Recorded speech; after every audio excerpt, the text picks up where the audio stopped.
എന്റെ ക്ലേശമെല്ലാം നീങ്ങിപ്പോ, കണ്ണുനീരെല്ലാം തുടച്ചിടുമേ. എന്റെ ക്ലേശമെല്ലാം നീങ്ങിപ്പോ, കണ്ണുനീരെല്ലാം തുടച്ചിടുമേ. അവൻ രാജാവായി വാരി വെളിപ്പെടുമ്പോൾ ഞാൻ അവനിടം, ഓ ഹല്ലേലൂയ, അവൻ രാജാവായി വാരി വെളിപ്പെടും പ്രത്യാശയോടെ, ഹല്ലേലൂയ. ഓ ഓ എന്റെ യേശു എനിക്കു glory, അവനെന്നും മതിയായ glory to God. യേശു എനിക്കു നല്ലവൻ, അവനെന്നും മതിയായവൻ. പ്രയാസങ്ങളിൽ മനമേ അവൻ മതിയായവൻ, അവൻ ലോകത്തിൽ പ്രയാസങ്ങളിൽ മനമേ അവൻ മതിയായവൻ. ആയിരം ആയിരം നാവുകളാൽ അത് വന്നിപ്പതിൽ എഴുതോ, ഹല്ലേലൂയ. ആയിരം ആയിരം നാവുകളാൽ അത് വന്നിപ്പതിൽ എഴുതോ, പതിനായിരത്തിലൊരംശം, ഓ പാരിലെ സാഗമമോ, ഓ പതിനായിരത്തിലൊരു, ഓ ഹല്ലേലൂയ. Glory, എന്റെ അതിശയമേ ദൈവത്തിൻ സ്നേഹം, ഹല്ലേലൂയ. Glory to God, എന്റെ അതിശയമേ ദൈവത്തിൻ സ്നേഹം, എത്ര മനോഹരമേ, ഹല്ലേലൂയ. ദൈവമേ നിൻ മഹാസ്നേഹമതിൽ വിധമാർക്കു ചിന്തിച്ചറിയാം, ഓ ദൈവമേ നിൻ മഹാസ്നേഹമതിൽ വിധമാർക്കു ചിന്തിച്ചറിയാം. എനിക്കാവതില്ലേ അതിനാഴം അളന്നിടലെത്ര ബഹുലമത്, ഓ എനിക്കാവതില്ലേ. Glory to God, oh Jesus, glory, എന്റെ അതിശയമേ. ഓ റിവാരം ഇക്കാരം നേരം ഭാരം നേരം ഭാരം വിലകൾ ചെയ്ത്, glory to God. ഓ റകാരം നേരം ചാരം നേരം ധാരകനേരം ചാരം വിലകൾ ചെയ്തിരിക്കണ, വിവാനകനേരം ധാരം നേരം ധാരകനേരം ചാരം വിലകൾ ചെയ്തിരിക്കണ, ധാരകനന്ദം വിവാനകനേരം ധാരകനേരം ചെയ്താരകനേ തുലകൾ ചെയ്താരകന. We thank you, Lord. എന്റെ ഭാരം ചുമക്കുന്നവനായ ദൈവം, എന്നെ എന്റെ ദിനവും വഴി നടത്തുന്നവനായ ദൈവം. Glory to God, Jesus. Oh, Jesus.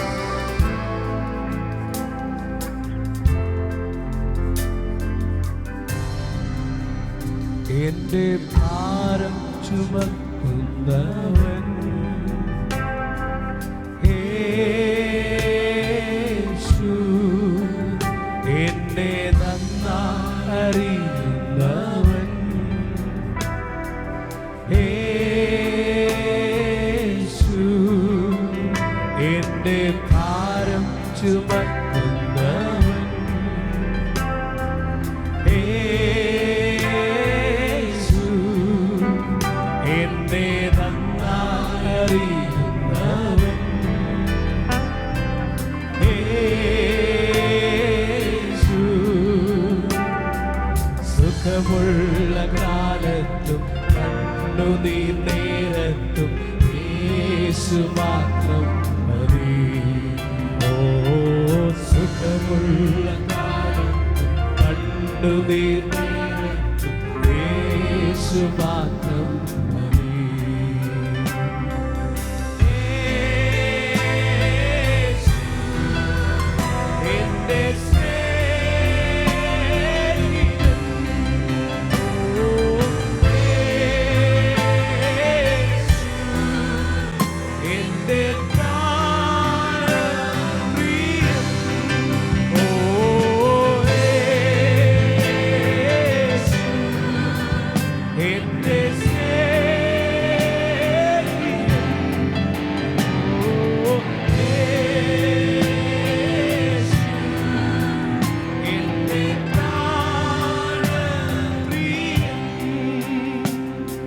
സുഖമുള്ള കാലത്തും കണ്ണുനീർ നേരത്തും യേശു മാത്രം മതി. ഓ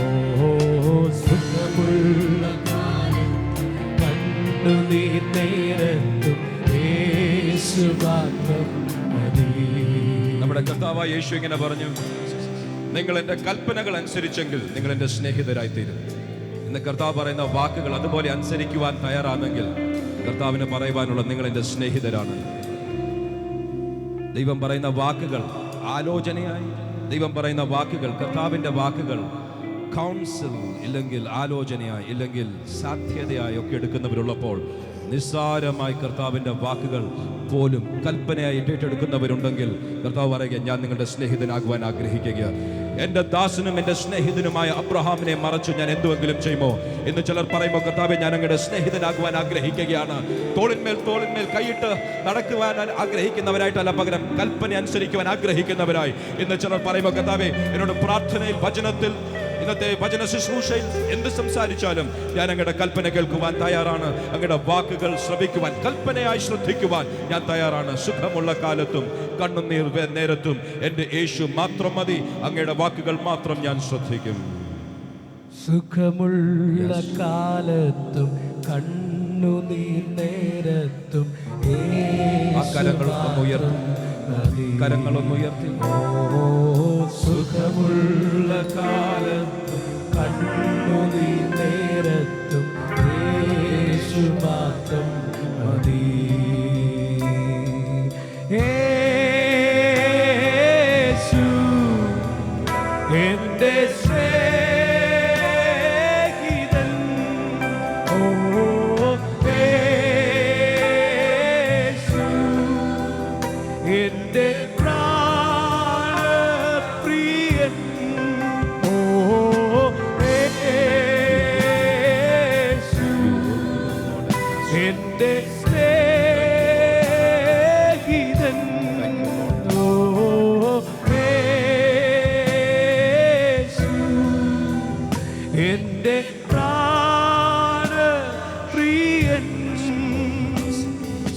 സുഖമുള്ള കാലത്തും കണ്ണുനീർ നേരത്തും യേശു മാത്രം മതി. സുഖമുള്ള കാലത്തും കണ്ണുനീർ നേരത്തും യേശു മാത്രം മതി. ഇന്ന് പകൽക്കാലം നമ്മുടെ ആരാധന നമ്മൾ ദൈവസന്നിധിയിൽ കാഴ്ചവെക്കുകയാണ്. നമ്മൾ പാട്ട് പാടുമ്പോൾ നമ്മളുടെ ശബ്ദം, നമ്മൾ കൈയടിക്കുമ്പോൾ നമ്മുടെ ശരീരം, നമ്മൾ ദൈവസന്നിധിയിൽ നിൽക്കുമ്പോൾ നമ്മളുടെ ശരീരം ജീവനും വിശുദ്ധിയുമുള്ള യാഗമായി ദൈവം അംഗീകരിക്കുകയാണ്.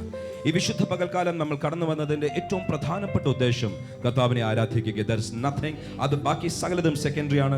സകല മഹത്വവും ബഹുമാനവും സ്വീകരിപ്പാൻ യോഗ്യനായ കർത്താവിനെ സ്തുതിക്കുവാൻ എല്ലാവരും ഒരു നിമിഷം കരങ്ങൾ ഉയർത്തി, ശബ്ദമുയർത്തി പ്രാർത്ഥിച്ചാണ്. കർത്താവെ, ഞങ്ങൾ അംഗീകരിക്കും. ഞങ്ങളുടെ ശരീരം, ഞങ്ങളുടെ ശബ്ദം, ഞങ്ങളുടെ ജീവിതം, ഞങ്ങളുടെ സകലതും, ഞങ്ങളുടെ താലന്തുകൾ, ഞങ്ങളുടെ കഴിവുകൾ, ഞങ്ങളുടെ റിസോഴ്സസ്, ഞങ്ങളുടെ പണം, ഞങ്ങളുടെ സകലതും ഞങ്ങൾ ഞങ്ങളുടെ സന്നിധിയിൽ ഇന്ന് ആരാധനയായി കാഴ്ചവെക്കുകയാണ്. അത് കഴിയുന്നവർ കരങ്ങൾ ഉയർത്തി പറഞ്ഞാട്ട്, ലോർഡ്, ഇതാ ഞാൻ എന്നെ തന്നെ പൂർണ്ണമായി യാഗമായി ആരാധനയായി സമർപ്പിക്കുകയാണ്. എൻ്റെ പാട്ട്, എൻ്റെ പ്രാർത്ഥന സകലതും ആരാധനയായി സമർപ്പിക്കുകയാണ്. കർത്താവേ, ഞങ്ങൾ സഭയായി ഞങ്ങളുടെ സകലതും ഞങ്ങളുടെ പൂർണ്ണതയിൽ അങ്ങയുടെ സന്നിധിയിൽ, ഇതിൻ്റെ അകത്ത് മാത്രമല്ല വെബ്കാസ്റ്റിൽ കൂടെ ഞങ്ങളോടൊപ്പം ലോകത്തിൻ്റെ 5 വൻകരകളിൽ, അത് കർത്താവേ വ്യത്യസ്ത രാജ്യങ്ങളിൽ ഈ ആരാധനയിൽ ഞങ്ങളോടൊപ്പം ആയിരിക്കുന്ന വെബ്കാസ്റ്റ് ഓഡിയൻസ്, ഇതിൻ്റെ അകത്ത് മാത്രമല്ല കർത്താവേ ഹാർവെസ്റ്റ് ടെലിവിഷനിൽ കൂടെ ലോകത്തിൻ്റെ വ്യത്യസ്ത രാജ്യങ്ങളിൽ ഇന്ന് ഞങ്ങളോടൊപ്പം ആരാധനയിൽ പങ്കെടുക്കുന്നവർ, ഞങ്ങൾ ചേർന്ന് ഞങ്ങളുടെ ആരാധന ദൈവസന്നിധിയിൽ കാഴ്ചവെക്കുകയാണ്.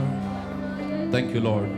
ഞങ്ങളുടെ ആരാധന സ്വീകരിച്ചാലും പ്രയോറിറ്റീസ്, ദൈവസന്നിധിയിൽ ആരാധന കാഴ്ചവെക്കുമ്പോൾ തന്നെ അടുത്തൊരു കാര്യം കൂടെ പറഞ്ഞ് പ്രാർത്ഥിച്ചിട്ട് മെസ്സേജിലേക്ക് കടക്കുവാൻ ആഗ്രഹിക്കുകയാണ്.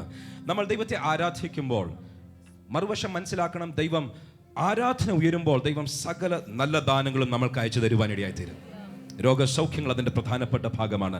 ഇന്ന് 4ാമത്തെ ഞായറാഴ്ചയാണല്ലോ മാസത്തിൻ്റെ. അതുകൊണ്ട് നമ്മൾ ഹീലിംഗ് സർവീസായി ഇന്നിവിടെ സമയമെടുക്കുവാൻ, വചന ശുശ്രൂഷയിൽ പോലും അതിനെ ഫോക്കസ് ചെയ്യുവാൻ ആഗ്രഹിക്കുക. ഇതിൻ്റെ അകത്ത് മാത്രമല്ല, ഈ ആരാധനയിൽ പങ്കെടുക്കുന്ന സകലർക്കും ഒരു വലിയ ഹീലിംഗ് ഇന്നുണ്ടായിരിക്കും. വിശ്വസിക്കുന്ന ഒരു ആമേൻ പറഞ്ഞാലും.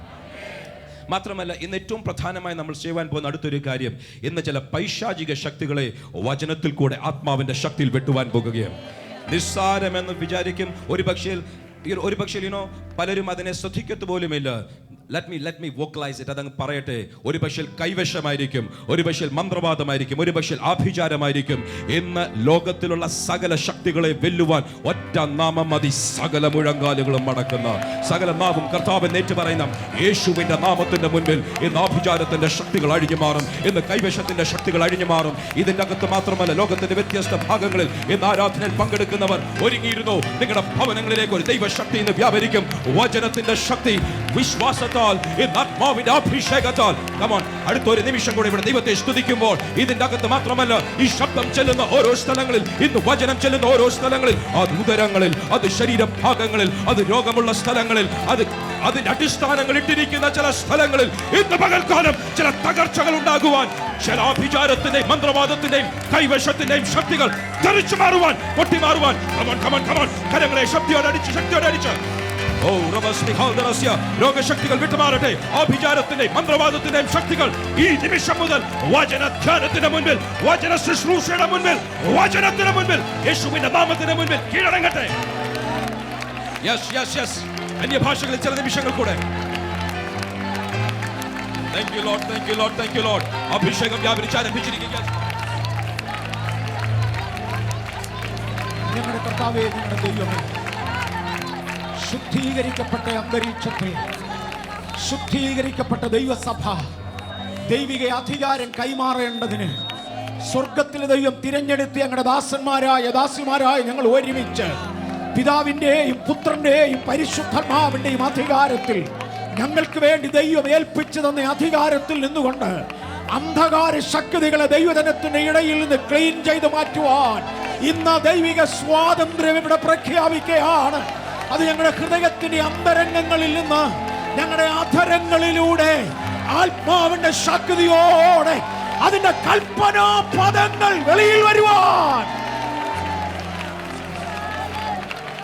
ഒരു വിഭാഗം ജനം അങ്ങയോട് ചേർന്ന് ദൈവകൃപയിൽ അത് ചെയ്യുമ്പോൾ ദേശത്ത്, രാജ്യത്ത്, രാജ്യങ്ങൾക്കൊരു വിടുതൽ ഉണ്ടാകുവാൻ ദൈവകരങ്ങളിലേക്ക് ഞങ്ങളെ ഏൽപ്പിക്കുന്നു. മഹത്വം അങ്ങേക്ക്, യേശുവിന്റെ നാമത്തിൽ തന്നെ. ദയവായി എല്ലാവരും ദൈവസന്നിധിയിലിരുന്നാലും. ഒരളവിൽ നമ്മളൊന്ന് സൂചിപ്പിച്ചു എന്തുവാ നമ്മൾ ഇന്ന് കഴിഞ്ഞ പകലിനേക്കാൾ ഉപരിയായി ചെയ്യാൻ പോകുന്നത്. ചില പൈശാചിക ശക്തികൾക്ക് നേരെ വിരൽ ചൂണ്ടുവാനും അതിനെതിരെ പ്രാർത്ഥിക്കുവാനും അതിനകത്തു നിന്ന ജനം പൂർണ്ണമായി സ്വാതന്ത്ര്യത്തിലും വിടുതലിലും വരേണ്ടതിന് ദൈവകരങ്ങളിൽ സമർപ്പിക്കുവാനും ഇന്ന് പകൽ സമയമെടുക്കുവാൻ ഒരാഹ്വാനം പരിശുദ്ധാത്മാവ് തന്നു. അതിനനുസരിച്ച് ഇന്ന് പകൽ നമ്മൾ പോകാൻ ആഗ്രഹിക്കുക. അപ്പോസ്തല പ്രവൃത്തികളുടെ പുസ്തകം 16-ാം അധ്യായത്തിൻ്റെ 18-ാമത്തെ വാക്യം വായിച്ചുകൊണ്ട് നമുക്ക് ആരംഭിക്കാം. വെബ്കാസ്റ്റിലൂടെ ഞങ്ങളെ ശ്രദ്ധിക്കുന്നവർ, ടെലിവിഷനിലൂടെ, പ്രത്യേകിച്ച് ഹാർവെസ്റ്റിലൂടെ ഞങ്ങളെ ശ്രദ്ധിക്കുന്നവർ ഒരുപാട് പേര് എണ്ണത്തിലുണ്ടെന്ന് എനിക്കറിയാം. ഇന്ന് പകൽ സകല ഇടത്തേക്കും ഒരു വിടുതലാകയാൽ പൂർണ്ണ ശ്രദ്ധയോടെ ദയവായി ഇന്നിരിക്കുവാൻ കർത്താവിൽ ഓർമ്മിപ്പിക്കട്ടെ. 10:30, 9:30 ഹാർവെസ്റ്റിൻ്റെ സമയം തീരുന്നതിന് മുൻപേ ഒരു ലെവൽ പ്രാർത്ഥിച്ചു തീർക്കും. പക്ഷേ അതിനുശേഷം വീണ്ടും അല്പസമയം കൂടെ പ്രാർത്ഥിച്ചു തീർന്ന ശേഷം വീണ്ടും ഒരല്പസമയം കൂടെ പ്രാർത്ഥനയ്ക്കും ആരാധനയ്ക്കും വേണ്ടി സമയമെടുക്കും. ഹാർവെസ്റ്റിലൂടെ ശ്രദ്ധിക്കുന്നവർക്ക് അതിൽ പങ്കെടുക്കാൻ കഴിയില്ലെന്ന് എനിക്കറിയാം. എന്നാൽ വെബ്കാസ്റ്റിലുള്ളവർക്ക് അതിലും കൂടെ ശ്രദ്ധിക്കുവാൻ കഴിയുമല്ലോ. ദയവായി വായിക്കാം. അപ്പോസ്തല പ്രവൃത്തികളുടെ പുസ്തകം 16-ാം അധ്യായത്തിൻ്റെ 18-ാമത്തെ വാക്യം. ഇങ്ങനെ അവൾ പലനാൾ ചെയ്തു വന്നു. പൗലോസ് മുഷിഞ്ഞ് തിരിഞ്ഞു നോക്കി അവളിലുള്ള ഭൂതത്തോട്, അവളെ വിട്ടുപോകുവാൻ ഞാൻ യേശുക്രിസ്തുവിന്റെ നാമത്തിൽ നിന്നോട് കൽപ്പിക്കുന്നു എന്ന് പറഞ്ഞു. വെളിച്ചപ്പാടത്തിയായി ലക്ഷണം പറഞ്ഞ് യജമാനന്മാർക്ക് വളരെ ലാഭം വരുത്തുന്ന ഒരു സ്ത്രീ വിശുദ്ധ പൗലോസും മറ്റും യാത്ര ചെയ്യുന്ന കൂട്ടത്തിൽ അവരുടെ പിന്നാലെ പോയി ഒരു സത്യം അവൾ വിളിച്ചു പറഞ്ഞുകൊണ്ടിരുന്നു. അവൾ സേവിക്കുന്നത്, അവൾ ആരാധിക്കുന്നത്, അവൾ നിലനിൽക്കുന്നത് ദൈവകൃപയിലല്ല. അവൾ നിൽക്കുന്നത് ഒരാഭിചാര ശക്തിയിലാണ്. അവൾ ഒരു ദുരാത്മാവിനാൽ ബാധിതയാണ്. പക്ഷേ ഒരു നല്ല കാര്യം, ഒരു സത്യം അവൾ വിളിച്ചു പറയുന്നുണ്ട്. ഈ അപ്പോസ്തലന്മാരെ കണ്ടുകൊണ്ട്, ഇവരെൻ്റെ ടൈപ്പല്ല, ഇവർ നീതിയുടെ മാർഗം, സത്യസുവിശേഷം നിങ്ങളെ അറിയിക്കുന്നവരാണ്. എൻ്റെ പൈശാചിക ശക്തിയുടെ ലാഭം കൊണ്ട് ചെലവ് കഴിയുന്ന, എനിക്കും കൂടെ ചെലവിന് തരുന്ന എൻ്റെ യജമാനന്മാരെ പോലെ അല്ല ഈ നടക്കുന്നവർ. ഇവർ അത്യുന്നതനായ ദൈവത്തിൻ്റെ ദാസന്മാരാണ് എന്ന് അവൾ വിളിച്ചു പറഞ്ഞുകൊണ്ടിരുന്നു. ചില ദിവസങ്ങൾ പൗലോസ് ഇത് ശ്രദ്ധിച്ചു. പക്ഷേ അതിനുശേഷം അദ്ദേഹത്തിന് ഇവിടെ സഹായം ആവശ്യമില്ലാഞ്ഞതിനാൽ, മാത്രമല്ല ഈ ദുരാത്മ സാമീപ്യം തന്നെ ഇഷ്ടപ്പെടാഞ്ഞതിനാൽ, ഞാൻ ആ വാക്കിലേക്ക് കയറാൻ ഉദ്ദേശിക്കുന്നത്, ഈ ദുരാത്മ സാമീപ്യം തന്നെ ഇഷ്ടപ്പെടാഞ്ഞതിനാൽ തിരിഞ്ഞവളെ ഒന്ന് നോക്കി അവളിലുള്ള അശുദ്ധാത്മാവിനോട് അവളെ വിട്ടുപോകാൻ ആവശ്യപ്പെട്ടു. വെളിച്ചപ്പാടത്തിയിൽ നിന്ന് അശുദ്ധാത്മാവ് വിട്ടുപോയി. നല്ല കാര്യമാണ് ഇവൾ പറഞ്ഞത്. ഈ ജനത്തിന് അനുകൂലമായത്, ഈ ജനം നന്നാകേണ്ടതിന് നന്നാകുന്നെങ്കിൽ നന്നായിക്കോട്ടെ എന്ന് പറഞ്ഞുകൊണ്ട് എന്ന ആശയം കിട്ടുമാറ് ഈ പുരുഷന്മാർ, അപ്പസ്തോലന്മാർ ദൈവവചനം പറയുന്നവരാണ്, രക്ഷാമാർഗം നിങ്ങളെ നിങ്ങൾക്ക് ഗുണദോഷിച്ചു തരുന്നവരാണ് എന്ന് പറഞ്ഞു. അവൾ പറഞ്ഞത് സത്യമാണെങ്കിലും ആ പറഞ്ഞത് ദുരാത്മാവിലാകയാൽ, അരുതാത്ത ഒരു ശക്തിയിലാകയാൽ, ദൈവത്തിന് അതിൻ്റെ സപ്പോർട്ട് ആവശ്യമില്ലാത്തതിനാൽ പൗലോസ് മുഷിഞ്ഞു, തിരിഞ്ഞതിനെ ശാസിച്ചു. ആ ദുരാത്മാവ് അവളെ വിട്ടുപോയി എന്ന വാക്കാണ് നമ്മൾ വായിച്ചത്. ഞാൻ ദൈവത്തിൻ്റെ പ്രമാണത്തെക്കുറിച്ചും നിത്യത മുതൽ നിത്യത വരെയുള്ള ദൈവിക തത്വശാസ്ത്രത്തെക്കുറിച്ചും അനേക ആവർത്തി പറഞ്ഞിട്ടുള്ളത് ഒന്നുകൂടെ ഓടിച്ച് 2-3 മിനിറ്റ് 5 മിനിറ്റിന് താഴെ കൊണ്ട് ചിന്തിച്ചേച്ച് ഗൗരവത്തിലോട്ട് ഇറങ്ങാൻ പോകുകയാണ്. ആദിയിൽ ദൈവം ആകാശവും ഭൂമിയും സൃഷ്ടിച്ചു. ആദിയിൽ എന്നത് എന്നാണെന്ന് ശാസ്ത്രത്തിന് മാത്രം ഏതാണ്ട് ഒരാശയമുണ്ട്. ഇതുവരെയും ബൈബിൾ അതിനെക്കുറിച്ച് എന്നെന്ന് പറയുന്നില്ല, ആദിയിൽ എന്ന് മാത്രം. ആദിയിൽ എന്ന പദത്തിന് ശാസ്ത്രം ഏറെക്കുറെ കൊടുക്കുന്ന ഒരാശയം 13.7 ബില്യൺ വർഷങ്ങൾക്ക് പുറകിലാണ് പ്രപഞ്ച സൃഷ്ടി നടന്നത് എന്ന ആശയമാണ്. 13.7 ബില്യൺ 1370 കോടി വർഷങ്ങൾക്ക് പുറകിൽ ഏതോ ശൂന്യതയിൽ നിന്നും ഉയർന്നു വന്ന ഒരു വാക്ക്, ഒരു മൈക്രോ പോയിന്റിൽ നിന്ന് ആരംഭിച്ച് ഇന്ന് കാണുന്ന പ്രപഞ്ചമായി വളർന്നുവെന്ന ഒരു തത്വമാണ് ശാസ്ത്രം ഈ പ്രപഞ്ച ഉൽപ്പത്തിയെക്കുറിച്ച് പറയുന്നത്. ആദിയിൽ ദൈവം തൻ്റെ വചനത്താൽ ഇതിനെ സൃഷ്ടിച്ചു എന്ന് മാത്രം ബൈബിൾ പഠിപ്പിക്കുന്നു.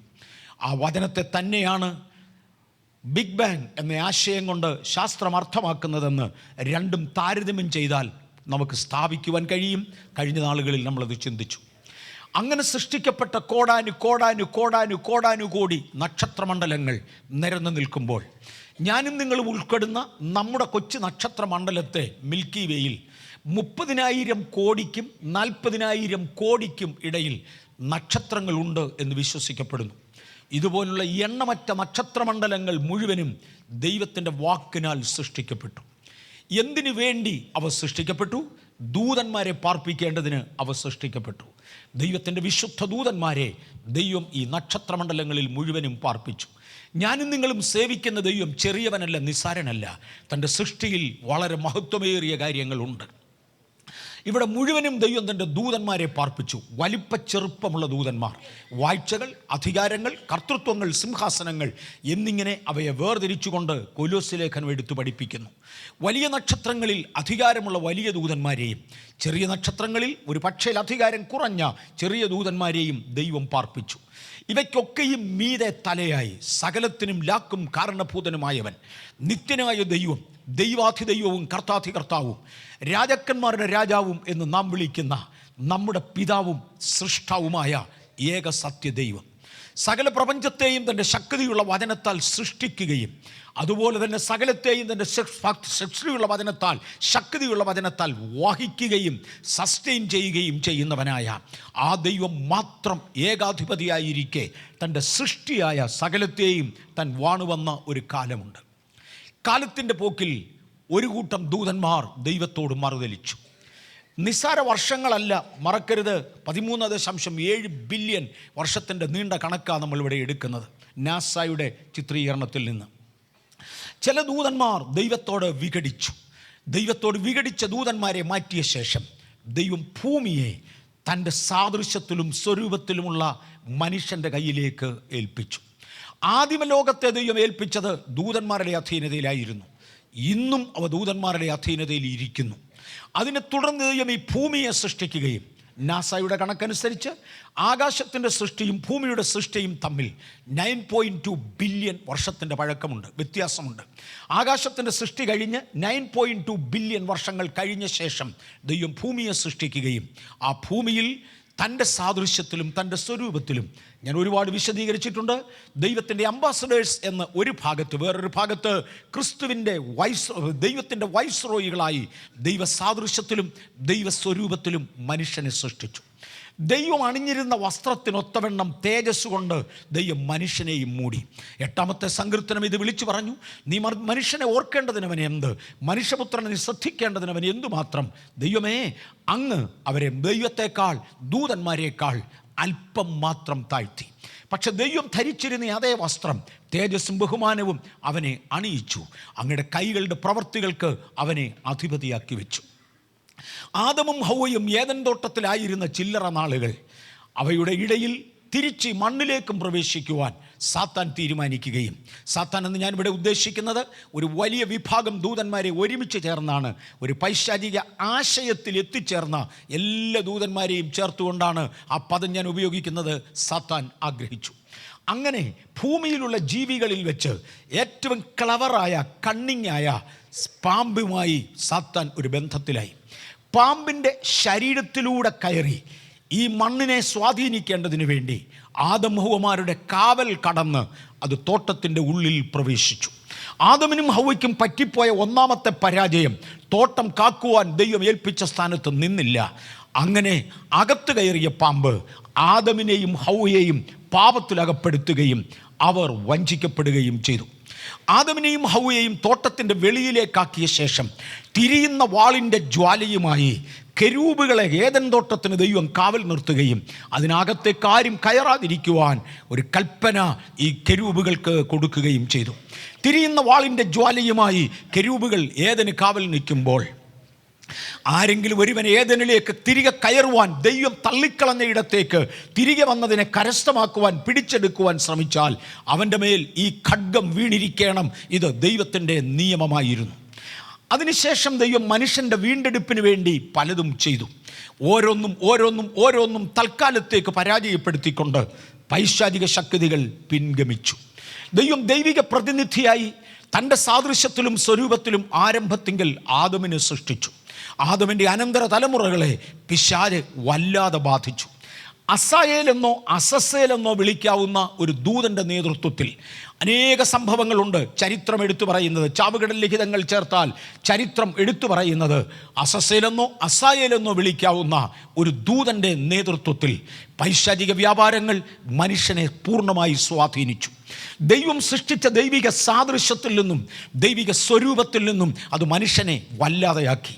കിഴുത്തയില്ലാഞ്ഞ ശരീരത്തിൽ പിശാച് കിഴുത്ത ഇടിപ്പിച്ചു.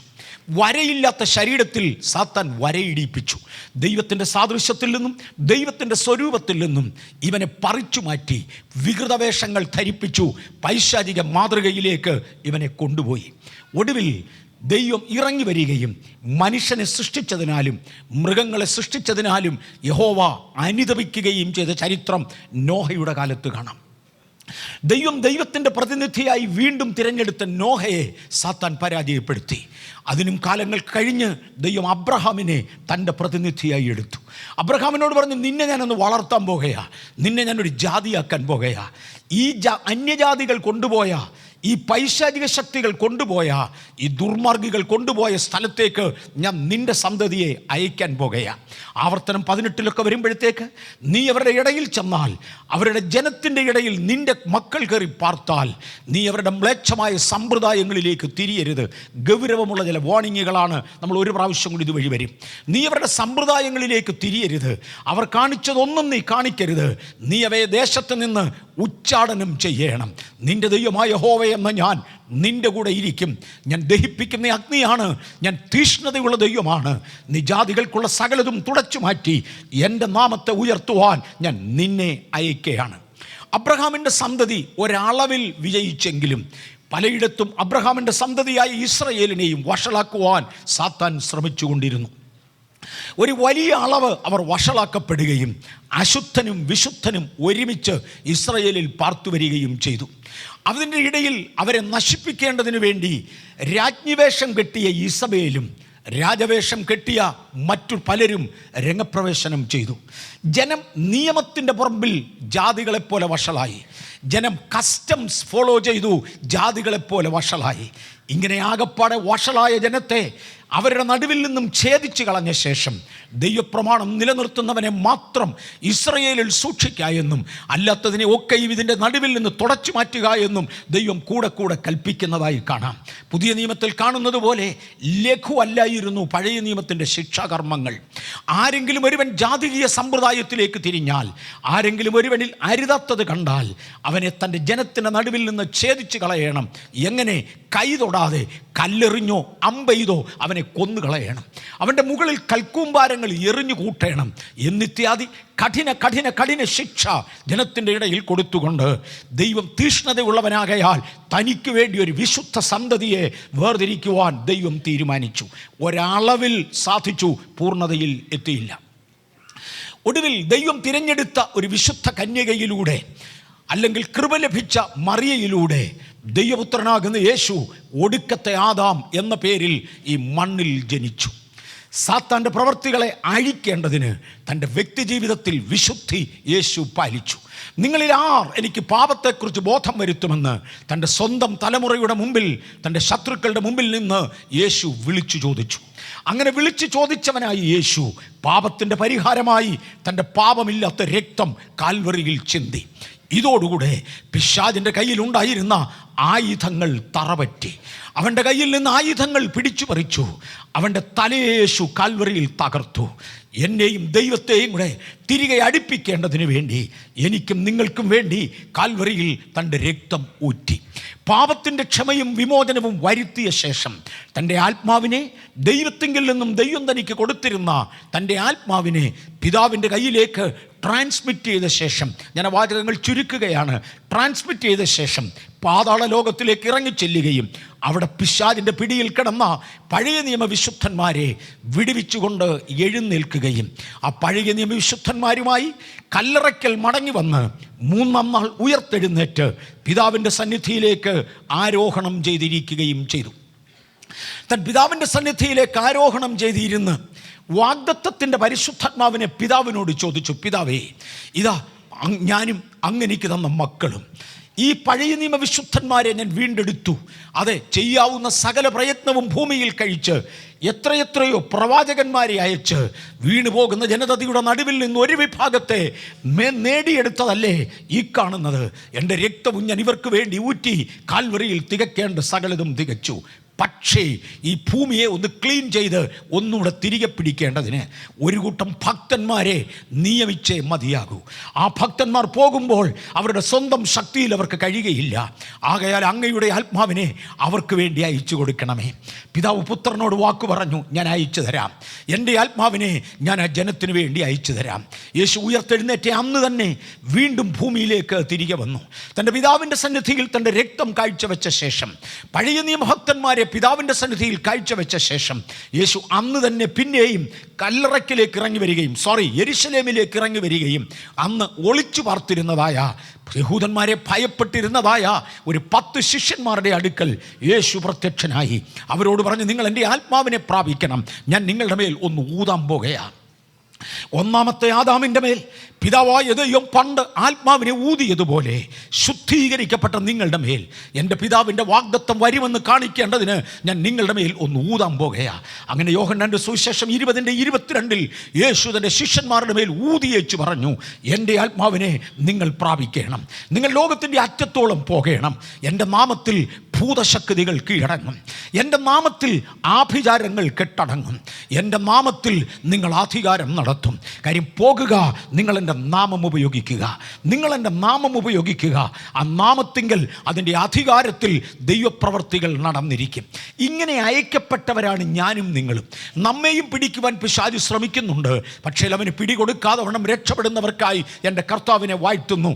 നാം ഒരുമിച്ച് കർത്താവിനോടുകൂടെ വാഴേണ്ടവരാണ്.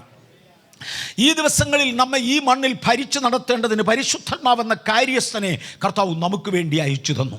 ശക്തന്മാരായ ദൂതന്മാരെ രക്ഷിക്കപ്പെടുന്നവരുടെ സേവക ആത്മാക്കളായി നമുക്ക് വേണ്ടി അയച്ചു തന്നു. ഇന്ന് പകൽ സംസാരിക്കുവാൻ പോകുന്ന ഒരു ആത്മീയൻ്റെ നാവിൻ്റെ തുമ്പിൽ നിന്ന് വീഴുന്ന ദൈവനാമത്തിനും ദൈവിക അധികാരത്തിനും മുമ്പിൽ ഇറങ്ങി വാളുള്ളവർക്ക് വാളുകൊണ്ട് വെട്ടുവാൻ, എങ്ങനെയൊക്കെ യുദ്ധം ചെയ്യണമോ അങ്ങനെ യുദ്ധം ചെയ്യുവാൻ വാരിയേഴ്സായ ദൈവദൂതന്മാരെ കർത്താവ് തൻ്റെ സഭയ്ക്ക് വേണ്ടി വാഗ്ദത്തം ചെയ്തു. ആ ദൂതന്മാരെ ഇന്ന് പകൽ കാവൽ നിർത്തിക്കൊണ്ട് തുടർന്ന് രംഗത്തേക്ക് നമ്മൾ കയറാൻ പോകുകയാണ്. ഇന്ന് പകൽ ആ വിശുദ്ധ ദൂതന്മാരെ കാവൽ നിർത്തിക്കൊണ്ട്, കാര്യം ദൈവം നമുക്ക് തന്നിരിക്കുന്ന പദവി വലുതാ, തൻ്റെ ശ്രേഷ്ഠ ദൂതന്മാരെ ദൈവം നമുക്ക് വേണ്ടി കാവൽ തന്നു. ആ കാവൽ നിർത്തിക്കൊണ്ട് ഇന്ന് പകൽ ഒരാത്മയുദ്ധത്തിന് വേണ്ടി ദൈവസഭ കയറാൻ പോകുകയാണ്. ചിലതിനെ ഇന്ന് പകൽ ശാസിച്ചേ മതിയാകുള്ളൂ.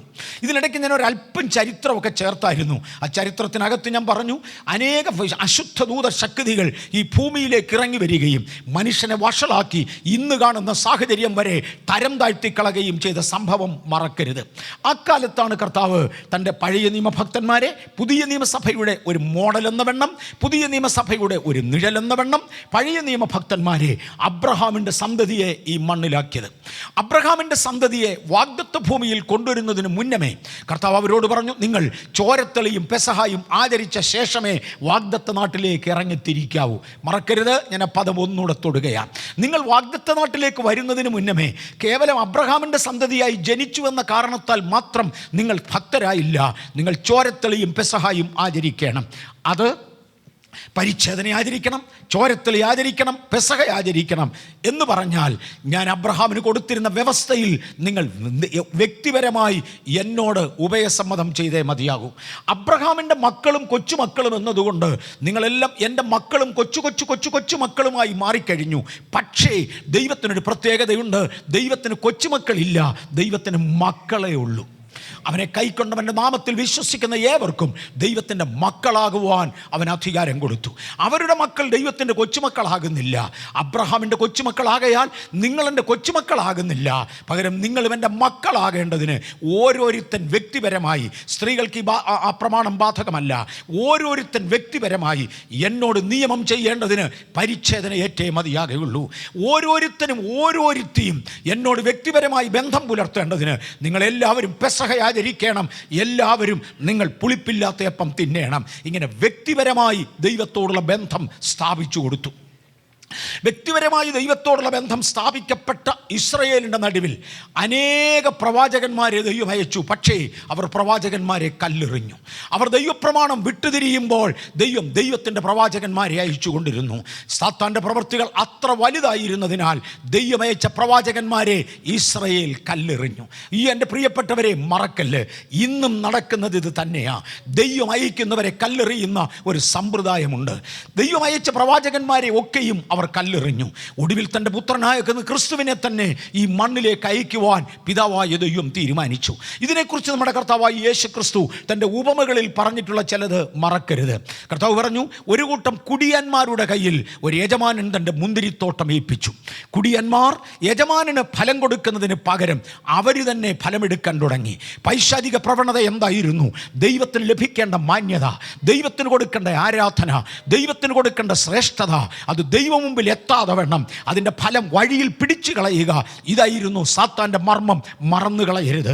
ഇതുപോലെ തന്നെ ഈ മനുഷ്യനെക്കുറിച്ച് സംസാരിക്കുമ്പോഴും ഇവർ അല്ലെങ്കിൽ യഹൂദനെ കുറിച്ച് പറയുമ്പോൾ ദൈവത്തിന് കിട്ടേണ്ട മഹത്വം ദൈവത്തിന് കൊടുക്കാതെ അവരുടെ പ്രമാണികൾ മഹത്വം എടുക്കേണ്ടതിന് അവർ തീരുമാനിച്ചു. ഒരു കൂട്ടം കുടിയന്മാരോട് അവരെ കർത്താവ് ഉപമിച്ചു. കർത്താവ് പറഞ്ഞു, ഒരു കൂട്ടം കുടിയന്മാർ എൻ്റെ മുമ്പിൽ നിന്നു എൻ്റെ മുന്തിരിത്തോട്ടത്തിൻ്റെ ഫലം അനുഭവിച്ചു. യജമാനൻ ഒരു ദിവസം പറഞ്ഞു, ഞാൻ എൻ്റെ വേലക്കാരിൽ ചിലരെ അയക്കാൻ പോകുകയാ. അങ്ങനെ പ്രവാചകന്മാരെ മാറി മാറി അവരുടെ അടുക്കൽ അയച്ചു. യേശു പറഞ്ഞു, അങ്ങനെ അയച്ച പ്രവാചകന്മാരിൽ ചിലരെ നിങ്ങൾ കല്ലെറിഞ്ഞു. നിങ്ങളുടെ പിതാക്കന്മാർ എനിക്ക് തരേണ്ടതൊന്നും തരാതെ പകരം എനിക്ക് ലഭിക്കേണ്ടത് നിങ്ങൾ എടുത്തു. ഇന്നും നടന്നുകൊണ്ടിരിക്കുകയാണ്, മറക്കരുത്. ഏറ്റവും ഒടുവിലായി യേശു പറഞ്ഞു, ഒടുവിൽ യജമാനൻ പറഞ്ഞു, ഞാൻ എൻ്റെ സ്വന്തം മകനെ അങ്ങോട്ട് അയക്കാൻ പോകുകയാ. അവൻ അവകാശിയാണ്, അവനോട് ഇവരെന്ത് ചെയ്യുമെന്ന് കാണാം. അങ്ങനെ ഇരിക്കവെയാണ് യജമാനൻ എൻ്റെ സ്വന്തം മകനെ ഈ കുടിയന്മാരുടെ അടുക്കലേക്ക് അയച്ചത്. യേശു തന്നെക്കുറിച്ച് തന്നെ എടുത്തു പറഞ്ഞതാണത്. ദൈവപുത്രനാകുന്ന യേശു ഇവിടെ വന്നു. ആ കുടിയന്മാരോ ഇവനെ കണ്ടേച്ചു പറഞ്ഞു, ഇവനാണ് അവകാശി, വരിക, നമുക്കിവനെ കൊന്നുകളയാം. ഇവനെ കൊന്നുകളഞ്ഞാൽ അവകാശം നമ്മുടേതാകും. ഒരു യേശു ക്രിസ്തുവിനെ കൊന്നുകളഞ്ഞാൽ അവകാശം എൻ്റേതാകുമെന്ന് പറഞ്ഞ അതേ സാത്താൻ ഇന്ന് തൻ്റെ പ്രതിനിധികളായ നിങ്ങളെ കണ്ടുകൊണ്ട് പറയും, ഇവനെ കൊന്നുകളഞ്ഞാൽ അവകാശം ഞങ്ങളുടേതാകും. ഇല്ല പിശാചേ, ഇത് കൊന്നാൽ ചാകുന്ന ഒരു വർഗമല്ല, ഇത് തിരിഞ്ഞടിക്കുന്ന ഒരു വർഗമാണ്. ഇല്ല പിശാച, ഇത് കൊന്നാൽ ചാകുന്ന ഒരു വർഗമല്ല.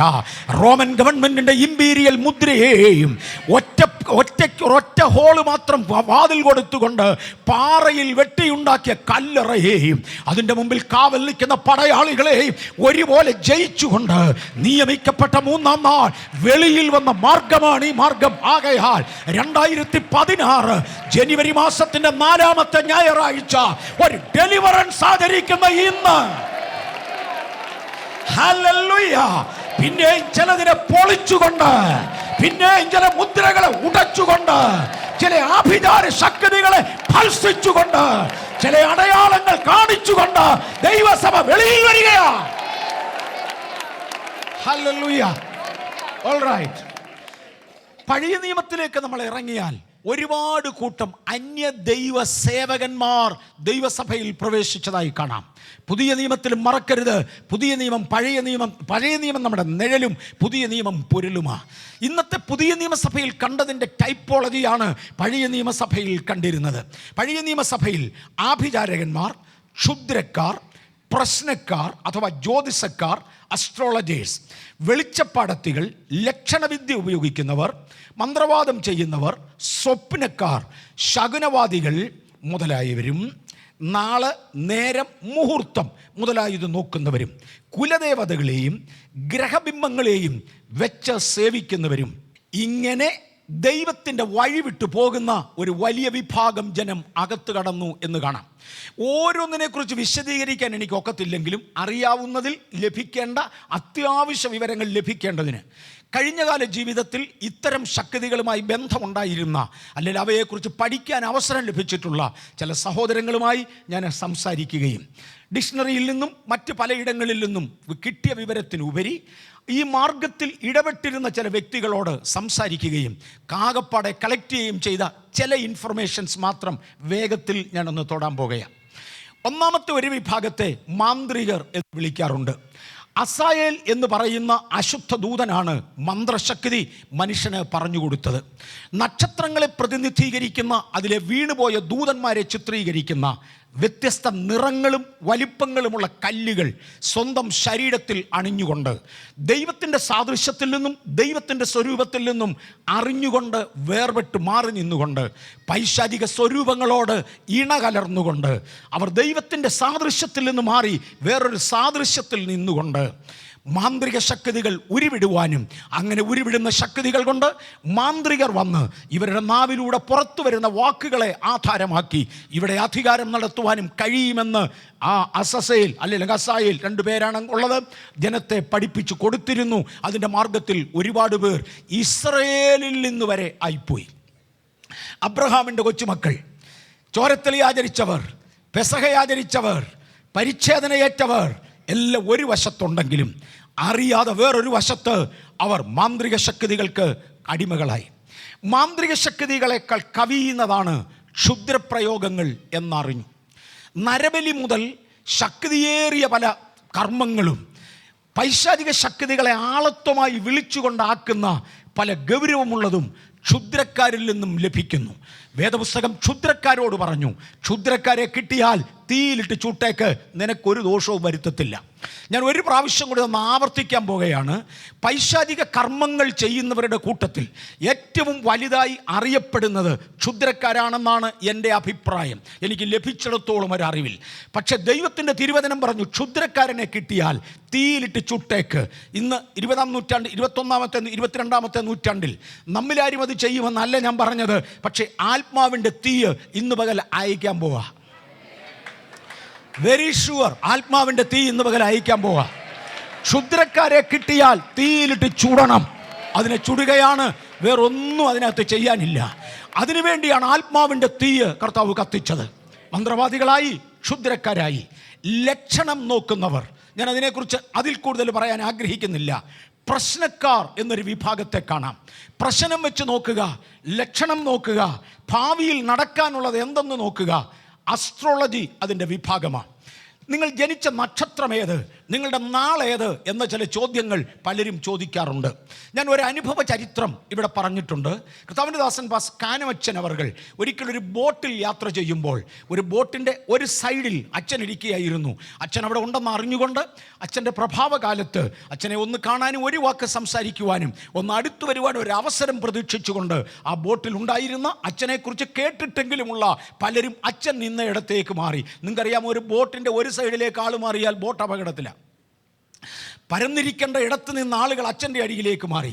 അന്നേരത്ത് കണ്ടു വേറൊരു സൈഡിലേക്ക് ഒരു കൂട്ടം ആളുകൾ മാറുന്നു. കേരളത്തിൽ അറിയപ്പെട്ട ഒരു ജ്യോത്സ്യൻ ഇതേ ബോട്ടിൻ്റെ തന്നെ ഓപ്പോസിറ്റ് സൈഡിലുണ്ടായിരുന്നു. അച്ഛൻ്റെ അടുക്കിലേക്ക് പോകാൻ ആഗ്രഹിച്ചവർ അങ്ങോട്ട് പോയപ്പോൾ ഒരു പോളറൈസേഷൻ എന്നുകൊണ്ട് ഇങ്ങപ്പുറത്തോട്ട് പോകാൻ ആഗ്രഹിച്ച ഒരു വിഭാഗം ആളുകൾ ജ്യോത്സ്യൻ്റെ അടുക്കൽ വന്നുകൂടി. കേരളത്തിൽ അറിയപ്പെടുന്ന ജ്യോത്സ്യനാണ്. ചില മിനിറ്റുകൾക്ക് ശേഷം ജ്യോത്സ്യൻ അവിടുന്ന് എഴുന്നേറ്റു. അദ്ദേഹം അന്വേഷിച്ചു, മറ്റേ സൈഡിൽ ആരാ ഇരിക്കുന്നത്? എനിക്കുള്ള പോലെ ഒരാൾക്കൂട്ടം അപ്പുറത്തുമുണ്ട്. ഇതൊരു ആത്മലോകവും ധ്രുവീകരണത്തിൻ്റെ കാലത്താണ് കേട്ടോ.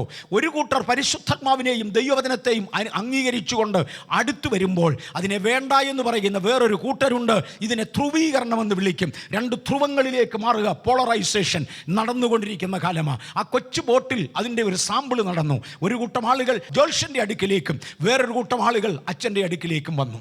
ജ്യോത്സ്യൻ അന്നേരത്തൊരു സംശയം വന്നു, അച്ഛനാരാന്നൊന്ന് അന്വേഷിക്കുന്നത് കൊള്ളാം. അദ്ദേഹം ഇരുന്ന ഇരിപ്പിടത്തിൽ നിന്ന് എഴുന്നേറ്റ് അച്ഛൻ്റെ അടുക്കിലോട്ട് വന്ന് അച്ഛനോട് ഒരു കാര്യം ചോദിച്ചു, അങ്ങയുടെ ജനനത്തീയതി ഒന്ന് പറയാമോ? ഏത് നാളിലാണ് ജനിച്ചതെന്ന്? അച്ഛൻ പറഞ്ഞു, അതൊക്കെ എനിക്ക് വളരെ ക്ലീനായിട്ട് അറിയാം, പക്ഷെ നിങ്ങൾക്കിതറിഞ്ഞിട്ട് എന്ത് സാധിക്കാനാ? ഒരു 9 ഗ്രഹങ്ങളെയും അവയെ ഭരിക്കുന്ന ചില ദൂതശക്തികളെയും മറ്റും ചേർത്തുകൊണ്ടാണ് നിങ്ങളുടെ കംപ്ലീറ്റ് നാളുനോട്ടം. ജ്യോത്സ്യ, അങ്ങയ്ക്ക് അറിയാൻ വയ്യാത്ത ഒരു യാഥാർത്ഥ്യം പറയാം. ഈ 9 ഗ്രഹങ്ങളെ സൃഷ്ടിച്ച ദൈവമുണ്ടല്ലോ, എൻ്റെ പിതാവാ. അപ്പോൾ ഞാനൊരിക്കൽ എൻ്റെ പിതാവിനോട് അടുത്ത് വന്നാൽ പിന്നെ എന്നോട് ഒന്നും ചെയ്യാനില്ല. എനിക്ക് ഇത് ബാധകമല്ല. ഇതിനകത്തിരിക്കുന്ന ദൈവ പൈതലേ, നാളുദോഷമുണ്ടെന്ന് പറയുന്ന ചിലതിന് മനസ്സിലാകുന്നുണ്ടല്ലോ അല്ലേ? നിങ്ങളുടെ തെറ്റായ കാലഘട്ടത്തിലാണ് ജീവിക്കുന്നതെന്ന് പറയുന്ന ചിലതിനെ, നാളുദോഷമുണ്ടെന്ന് പറയുന്ന ചിലതിനെ, നക്ഷത്രദോഷമുണ്ടെന്ന് പറയുന്ന ചിലതിനെ യേശുവിൻ്റെ രക്തം കൊണ്ട് കവർ ചെയ്യുന്നതിനാൽ, സൃഷ്ടാവിൻ്റെ മക്കളാക്കി മാറ്റുന്നതിനാൽ ഇന്ന് പകൽക്കാലം അപ്രകാരമുള്ള ദോഷങ്ങളെ കൊണ്ടുവരുവാൻ ശ്രമിക്കുന്ന ശത്രുവിനോട് യേശുവിൻ നാമത്തിൽ മാറാൻ ഞാൻ ആവശ്യപ്പെടുകയാ.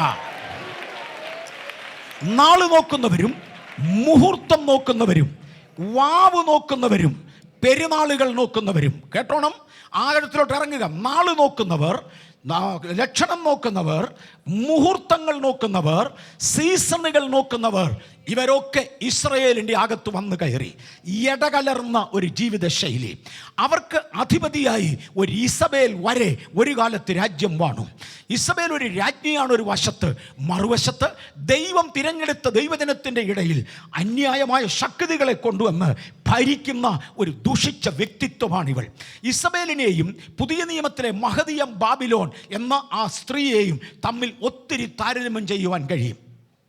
രാജാക്കന്മാരുടെ 1-ാമത്തെ പുസ്തകം 18-ാം അധ്യായത്തിൽ കിടക്കുന്ന ഇസബേലിനെയും 17-18 അധ്യായങ്ങളിൽ, വെളിപ്പാട് പുസ്തകം 17-ാം അധ്യായത്തിലും 18-ാം അധ്യായത്തിലും ഒക്കെ കിടക്കുന്ന ആ മർമ്മം മഹദിയം ബാബിലോൺ. പുതിയ നിയമത്തിൽ വലിയ അക്ഷരത്തിൽ എഴുതിയിരിക്കുന്ന ഒറ്റ പേരാണ്. യേശുവിൻ്റെ പേര് വലിയ അക്ഷരത്തിൽ എഴുതിയിട്ടില്ല, പക്ഷെ വലിയ അക്ഷരത്തിൽ എന്ന് പറഞ്ഞ ബോൾഡഡ് ബിഗർ ലെറ്റേഴ്സ് എഴുതിയിരിക്കുന്ന ഒറ്റ പേരാണ് മർമ്മം മഹദിയം ബാബിലോൺ. മ്ലേച്ഛതകളുടെയും വേശ്യമാരുടെയും മാതാവ്. പഴയ നിയമത്തിൽ കണ്ട ഇസബേൽ മ്ലേച്ഛതകളുടെയും വേശ്യമാരുടെയും മാതാവായിരുന്നു. പുതിയ നിയമത്തിൽ കാണുന്ന ഇസബേൽ മഹദിയം ബാബിലോൺ, അവൾ മ്ലേച്ഛതകളുടെയും വേശ്യമാരുടെയും മാതാവാണ്. പഴയ നിയമത്തിലെ ആ ഇസബേലിൻ്റെ പ്രത്യേകത, അവളുടെ ഭർത്താവിനെ യേഹു എന്ന ഒരുവൻ കൊന്ന വിവരം അവൾ അറിഞ്ഞു.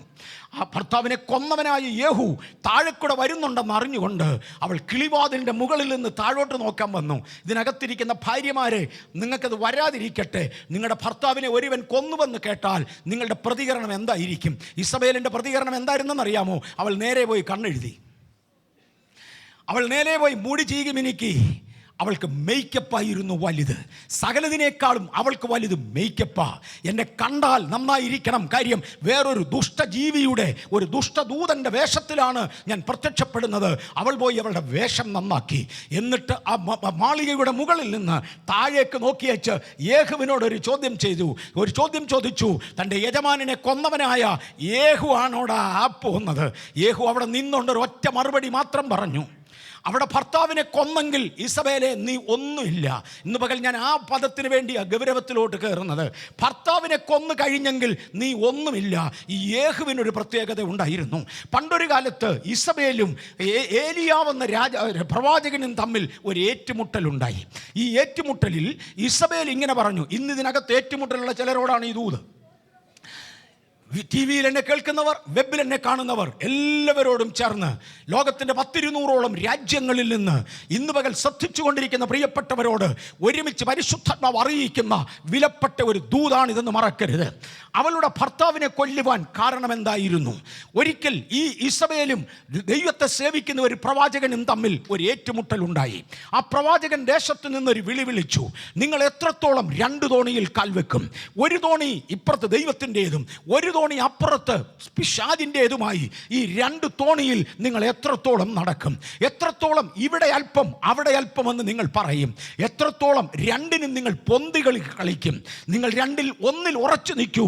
ഇല്ലെങ്കിൽ 2 തോണിയിൽ കാലുള്ളവൻ്റെ അനുഭവം വേറൊന്നാണെന്ന് പറഞ്ഞുകൊണ്ട് ഒരു വിളി വിളിക്കുകയും തീ കൊണ്ട് ഉത്തരമരുളുന്ന ദൈവത്തെ ഇസ്രായേലിൽ തെളിയിക്കുകയും ചെയ്തതിനെ തുടർന്ന് ബാലിൻ്റെ പ്രവാചകന്മാരെ വെട്ടിക്കൊന്ന ആ സംഭവശേഷം തൻ്റെ ഇസബേൽ തനിക്കെതിരെ ചൂടായി. ഏലിയാവിനെ നോക്കിക്കൊണ്ട് അവൾ പറഞ്ഞു, നാളെ ഈ നേരത്തിനകം ഏലിയാവിൻ്റെ തല, ഇന്ന് പകൽ വെല്ലുവിളിക്കുന്ന ശക്തിയെ നീ ഒരു ചുക്കും ചെയ്യാനില്ല. ഇന്ന് പകൽ ഞാൻ ഒരു പ്രാവശ്യം, ഞാനിത് ചുമ്മാ എൻ്റെ സ്വന്തത്തിൽ നിന്ന് പറയല്ല, ഒരാത്മനിയന്ത്രണത്തിലാണ് പറയുന്നത്. ഇന്ന് പകൽ വെല്ലുവിളിക്കുന്ന ശക്തിയെ നീ ഒരു ചുക്കും ചെയ്യാനില്ല. കാര്യം വലിയവരിൽ വലിയവനായ സകലത്തിൻ്റെയും സൃഷ്ടാവായ നിത്യനായ ദൈവത്തിൻ്റെ നാമത്തിലാണ് ഞങ്ങൾ നിൽക്കുന്നത്. ഹല്ലേലൂയ! ആ നാമത്തിലാണ് നിൽക്കുന്നത്. വിവിധയിടങ്ങളിൽ ഭീഷണി പറയുന്ന ഒരു ശക്തിക്ക് ഒന്നും ചെയ്യാനില്ല. പക്ഷേ ഏലിയാവിൻ്റെ നേരെ ഇസബേൽ ഇളകി.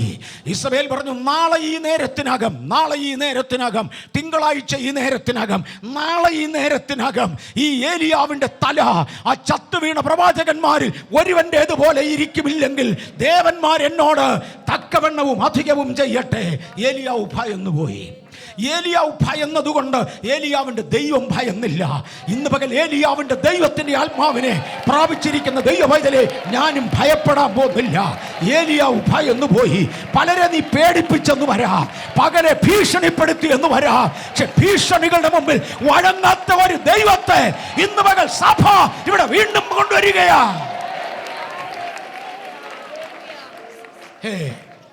ഏലിയാവ് ഭയന്നു, ചൂരച്ചരുടെ കീഴിൽ കയറി ഒളിച്ചു.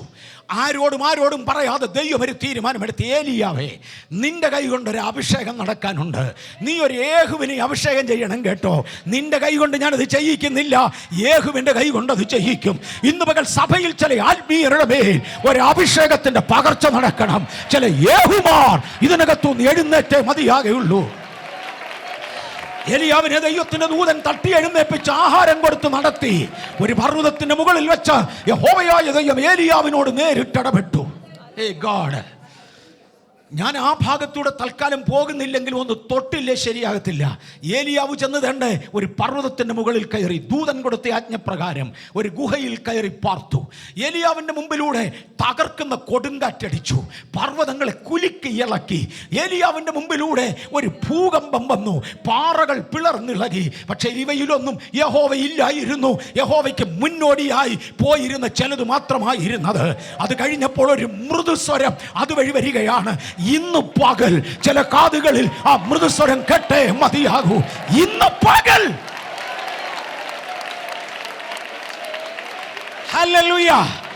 2016 ജനുവരി മാസം 24-ാം തീയതി ഈ ഞായറാഴ്ച ചിലരുടെ കാതുകളിൽ ഈ മൃദുസ്വരം വന്നേ മതിയാകൂ. അത് 5 വൻകരകളിൽ, അത് ഈ ഓഡിറ്റോറിയത്തിന്റെ ഉള്ളിൽ, അത് കേരളത്തിന്റെ മണ്ണിൽ, അത് വ്യത്യസ്ത ദേശങ്ങളിൽ ഈ മൃദുസ്വരം ചിലർ കേട്ടേ മതിയാകൂ. എലിയാവേ, നിനക്കിവിടെ എന്ത് കാര്യം? നിനക്ക് പല ജോലി ചെയ്യാനുണ്ട്.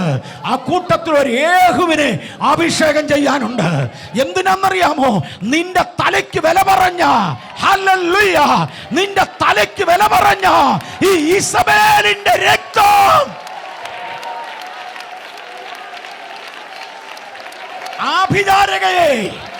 ആഭിചാരകൾക്ക് സംരക്ഷണം കൊടുത്തവളെ, ഏലിയാവിന്റെ തലയ്ക്ക് വില പറഞ്ഞവളെ, നിന്റെ രക്തം,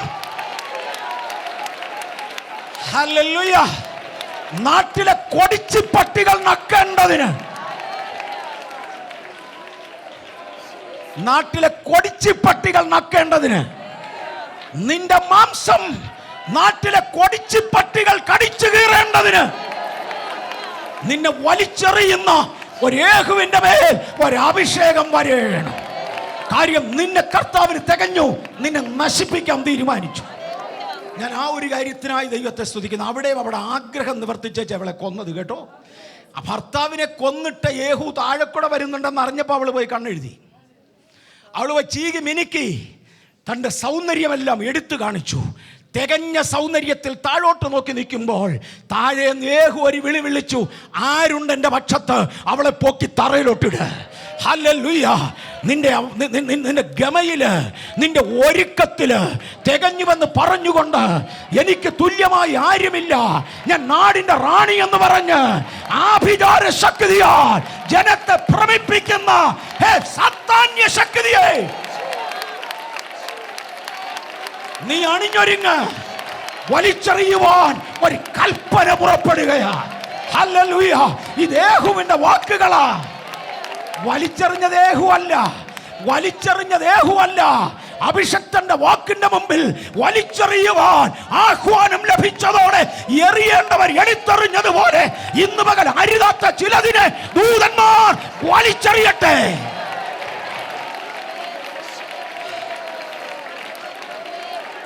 ഹല്ലേലൂയ. ഓക്കേ, പഴയ നിയമത്തിലെ ആ സ്ത്രീയെ പുതിയ നിയമത്തിൽ കാണുന്ന മഹദിയ ബാബേലിനോട് ചിത്രീകരിക്കും.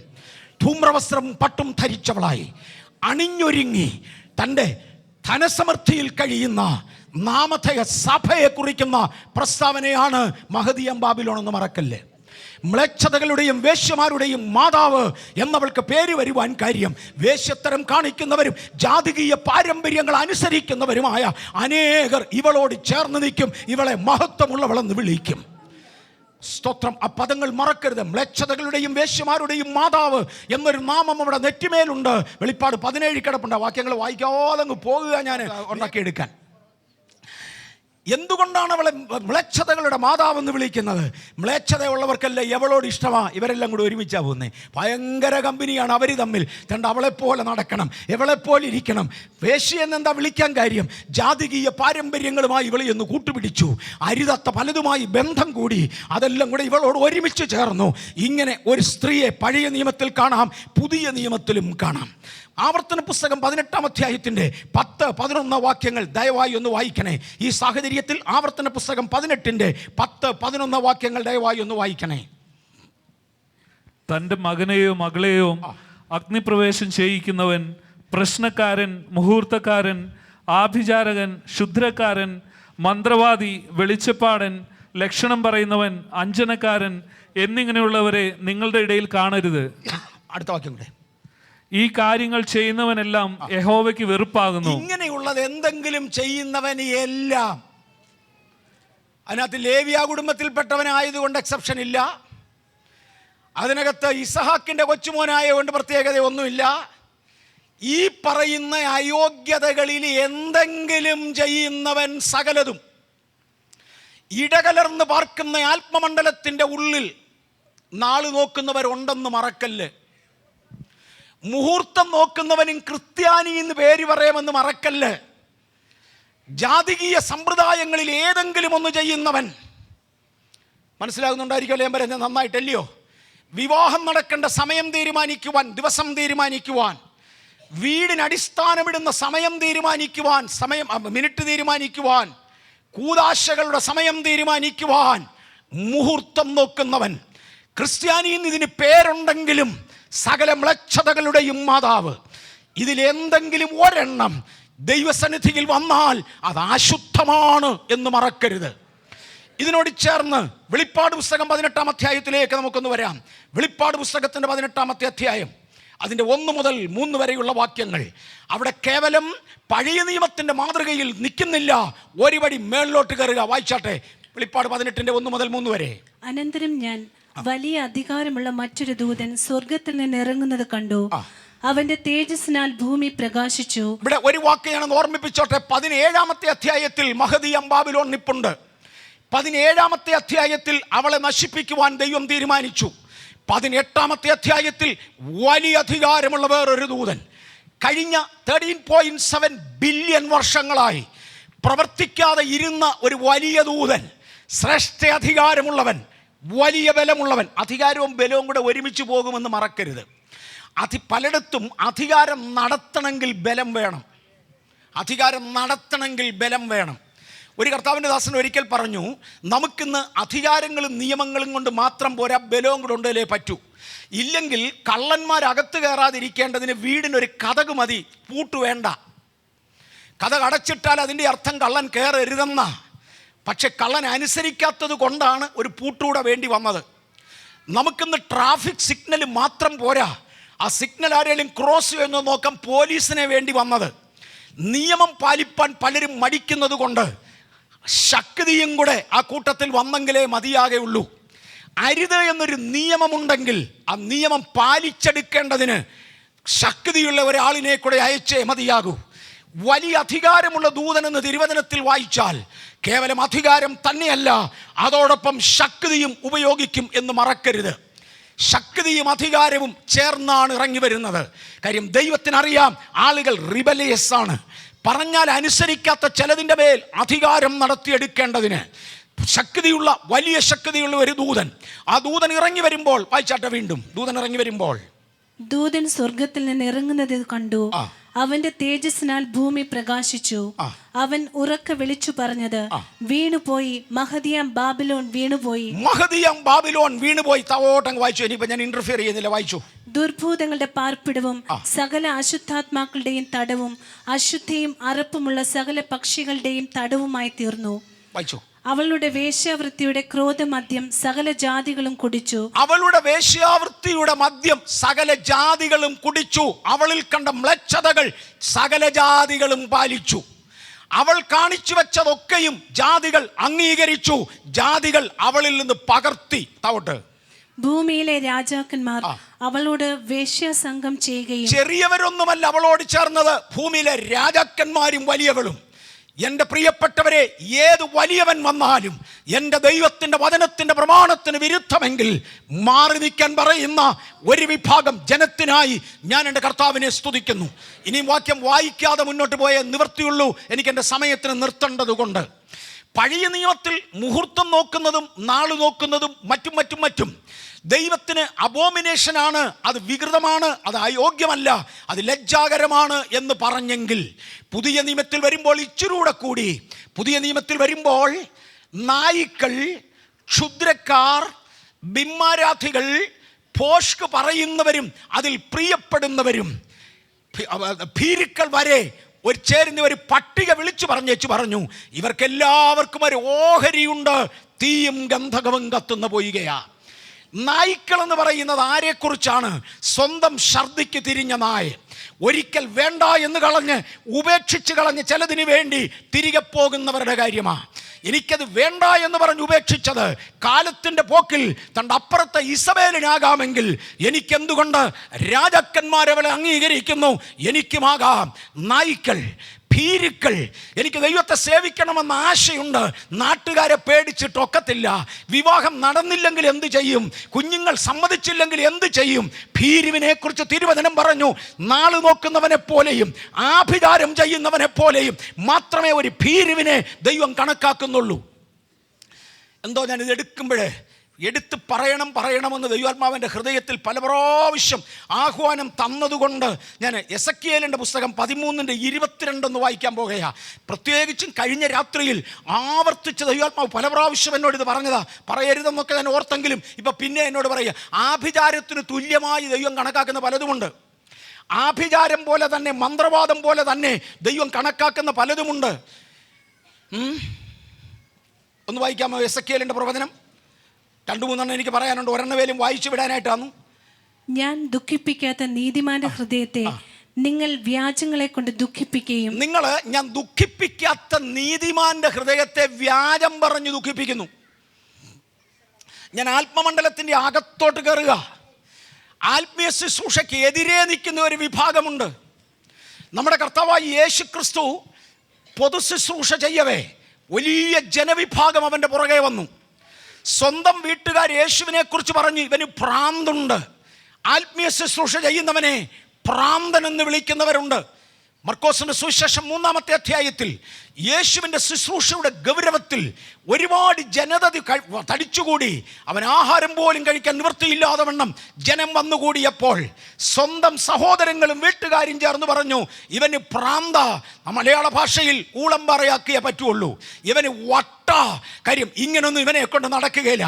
ആത്മലോകത്തിൽ ചിലത് നിർഗുണരായി മാറുമ്പോൾ ദൈവം പ്രയോജനപ്പെടുന്ന ചിലതിനെ വട്ടെന്ന് വിളിച്ച് അപമാനിക്കുന്ന ഒരു ശക്തിയുണ്ട്. തീർന്നില്ല. വേറൊരു വിഭാഗം ആളുകൾ യേശുവിനെ നോക്കിയേച്ച് പറഞ്ഞു, ഇവനൊരു ഭൂതമുണ്ട്.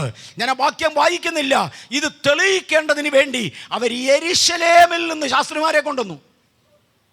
ഭൂതമുണ്ടെന്ന് പറയുന്ന തിയോളജിക്കൽ സ്പെഷ്യലിസ്റ്റ് യെരുശലേമിൽ നിന്ന് ന്യായശാസ്ത്രികളെ കൊണ്ടുവന്നു. അവർ വന്ന് സർട്ടിഫൈ ചെയ്തു, ഇത് കൃത്യം ഭൂതങ്ങളുടെ തലവനാ. യേശുവിനെ കുറിച്ച് അവർ അപവാദം പറഞ്ഞു. വിശുദ്ധ പൗലോസിനെ കുറിച്ച് അവർ അപവാദം പറഞ്ഞു. ആത്മീയരിൽ ഓരോരുത്തരെ കുറിച്ചും അപവാദം പറയും. ഇന്നും ആത്മീയരെ കുറിച്ച് അപവാദം പറഞ്ഞുകൊണ്ടിരിക്കും. അങ്ങനെ ഞാൻ ദുഃഖിപ്പിച്ചിട്ടില്ലാത്ത നീതിമാനെ നിങ്ങൾ ദുഃഖിപ്പിച്ചെങ്കിൽ, ഞാൻ ദുഃഖിപ്പിച്ചിട്ടില്ലാത്ത നീതിമാനെ നിങ്ങൾ ദുഃഖിപ്പിച്ചെങ്കിൽ ശിക്ഷാർഹമാണ്. മറക്കല്ല്. ആഭിചാരം, നാളുനോട്ടം മുതലായി ദൈവികമല്ലാത്ത 1000 കൂട്ടം കാര്യങ്ങൾ നടന്നുകൊണ്ടിരിക്കുമ്പോൾ ദൈവത്തെ അനുസരിച്ചു പോകുന്ന ചിലതിനെ ആ കൂട്ടത്തിൽ വിധിച്ചു തള്ളാൻ പാടില്ല എന്ന് കർത്താവിൻ്റെ നാമത്തിൽ ഞാൻ ഓർമ്മിപ്പിക്കട്ടെ.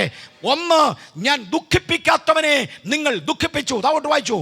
ഞാൻ ദുഃഖിപ്പിക്കാത്ത നീതിമാന്റെ ഹൃദയത്തെ നിങ്ങൾ വ്യാജങ്ങളെ കൊണ്ട് ദുഃഖിപ്പിക്കുകയും തന്റെ ദുർമാർഗം വിട്ടുതിരിഞ്ഞ് ജീവരക്ഷ പ്രാപിക്കാതെ വണ്ണം ദുഷ്ടനെ നിങ്ങൾ ധൈര്യപ്പെടുത്തുകയും ചെയ്യുന്നത് കൊണ്ട് നിങ്ങൾ ഇനി വ്യാജം ദർശിക്കുകയോ പ്രശ്നം മതി. ഇതിന്റെ മറുവശം, ചിലതിനെ ഞാൻ ദുഃഖിപ്പിച്ചതാ, അവൻ ദുഃഖിക്കാതെ വണ്ണം നിങ്ങൾ അവനെ ധൈര്യപ്പെടുത്തുക.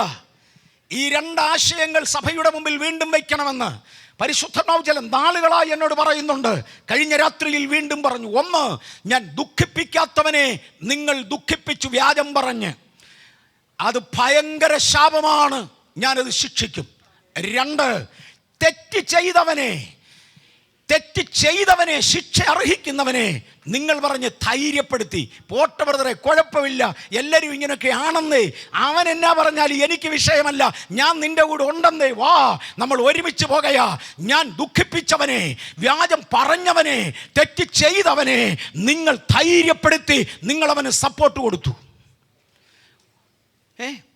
ആത്മലോകത്തിൽ പ്രസംഗിക്കുന്നവരുടെ ഇടയിൽ ഗുണ്ടകളുണ്ട്. അവന്മാരും ക്രിസ്ത്യാനിയുടെ ദശാംശമാണ് വാങ്ങിക്കുന്നത്. പള്ളിയിൽ നിന്ന് മോഷ്ടിക്കുന്ന മോഷ്ടാവുണ്ട്. അവനും ദൈവമക്കളുടെ ദശാംശവും കൊണ്ടാണ് നടക്കുന്നത്. ഞാൻ ദുഃഖിപ്പിച്ചവനെ നിങ്ങൾ പോയി സപ്പോർട്ട് ചെയ്തു. ഒരു ചർച്ചയിൽ നിന്ന് മുടക്കിയാൽ കുഴപ്പമില്ല, പോരെ, ഞാൻ നിന്നെ എടുത്തോളാം.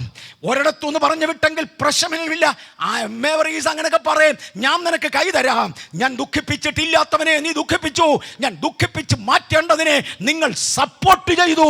ഈ കാരണങ്ങളാൽ ഞാൻ ശിക്ഷ മടക്കത്തില്ല. ആഭിചാരം പോലെ തന്നെ പ്രശ്നമുള്ള ചില കാര്യങ്ങളാണ് ഞാൻ തൊടുന്നത്. അടുത്തത് റിബലിയൻ. ആഭിചാരം പോലെ ബലമുള്ളതാണ്. അനുസരണക്കേട്. അവൻ പറഞ്ഞു ഞാൻ അനുസരിക്കത്തില്ല. ഇന്ന് പകൽ ഇതിനെല്ലാം കൂടെ ഒരു കാറ്റഗറിയിലാണ് കർത്താവ് കൊണ്ടുവരുന്നതെന്ന് മറക്കരുത്. എന്നാൽ ഇന്ന് പകൽ ഇപ്രകാരം ദോഷങ്ങൾ വന്നുപോയ ചിലതിനെ യേശുവിൻ്റെ നാമത്തിൽ സ്വാതന്ത്ര്യത്തിലേക്ക് നയിക്കുവാൻ ഞാൻ കർത്താവിൻ്റെ കൃപയിൽ ശരണപ്പെടുകയാണ്. എല്ലാ കണ്ണുകളും ഒന്ന് അടയ്ക്കാം, ഒന്ന് പ്രാർത്ഥിക്കാൻ പോകുകയാ. യേശു പറഞ്ഞു, പാമ്പുകളും തേളുകളും നിങ്ങളുടെ കാൽ കീഴേല, അവ നിങ്ങൾക്ക് ഒരു കാലത്തും ഒരു ദോഷവും വരുത്തത്തില്ല. സ്വർഗത്തിലും ഭൂമിയിലും സകല അധികാരവും എനിക്ക് നൽകപ്പെട്ടിരിക്കുക. ആകയാൽ നിങ്ങൾ പുറപ്പെടുക. അതിശക്തന്മാരായ ദൂതന്മാരുടെ യജമാനനായി എൻ്റെ ദൈവം ഇന്ന് പകല് നിത്യദൈവത്തിന്റെ ബലമുള്ള കരങ്ങളിലേക്ക് ഞാൻ തരികയാ. ഇന്ന് പകല് ഈ ജനത്തെ ശുശ്രൂഷിക്കുവാൻ ഈ ജനത്തിന്റെ ഇടയിലൂടെ എഴുന്നേറ്റ് നടക്കട്ടെ. Sunday school students, Sunday school teachers and students, wait on for 10 minutes today. It is an exceptional case, not for a daily affair. ഇന്ന് ഒറ്റ ദിവസത്തേക്ക് ഒരു 10 മിനിറ്റോടെ കഴിഞ്ഞ് നിങ്ങൾ പോകാവുള്ളൂ. കാര്യം ഇവിടെ ചിലത് നടക്കാൻ പോകാം. I need all the teenagers here. Every teenager എഴുന്നേറ്റ് വരുന്ന ഒരു കൂട്ടം കുഞ്ഞുങ്ങളുടെ മേൽ ഇന്ന് പകൽ ഒരു ദൈവശക്തി തൊട്ടേ മതിയാകുള്ളൂ. Every Sunday school teachers, please stay on. ഇന്ന് പകൽ ചിലതിന്റെ മേൽ ഒരു ദൈവശക്തിയുടെ വ്യാപാരം നടക്കാൻ പോകുകയാ. ഇന്ന് പകൽ യേശുവിന്റെ നാമത്തിൽ ആഭിചാരത്തിന്റെ പരിണിത ഫലമായി ശരീരം ചൊറിഞ്ഞു പൊട്ടുന്ന ചിലത്, പഴുപ്പുന്ന വ്രണങ്ങളുള്ള ചിലത്, ചില ക്യാൻസറുകൾ, ബ്രെയിൻ ട്യൂമറുകൾ, മാനസിക രോഗങ്ങൾ, ഇരിക്കുന്ന ഇരിപ്പിൽ പൊറുപറ പറഞ്ഞുകൊണ്ടിരിക്കുന്നത്, ഇന്നാരുമായി ഏറ്റുമുട്ടിയതാ, വാങ്ങിച്ച വസ്തുവിന്റെ മേലുള്ള ചില കെട്ടെന്ന് പറഞ്ഞത്, യേശുവിന്റെ നാമത്തില് അത് പൊട്ടുവാൻ ഞാൻ ആവശ്യപ്പെടുകയാ. അത് പൊട്ടാൻ ഞാൻ ആവശ്യപ്പെടുകയാ. ശക്തിയുള്ള ദൂതന്മാരെ, come down, I pray. Come down, we demand. Come down.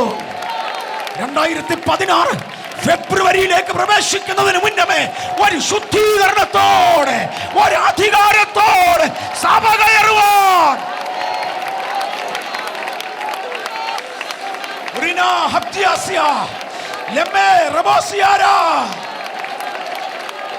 പാമ്പിന്റെ പടമിളകുന്നത് പോലെ ശരീരത്തുനിന്ന് ത്വക്ക് ഇളകി ഇളകി വരുന്ന ചിലത്, പാമ്പിന്റെ തലയിരിക്കുന്നത് പോലെ ചിലതിന്റെ ശരീരത്ത് ത്വക്കിന്റെ മേൽ പടമിളകുന്നത് പോലെ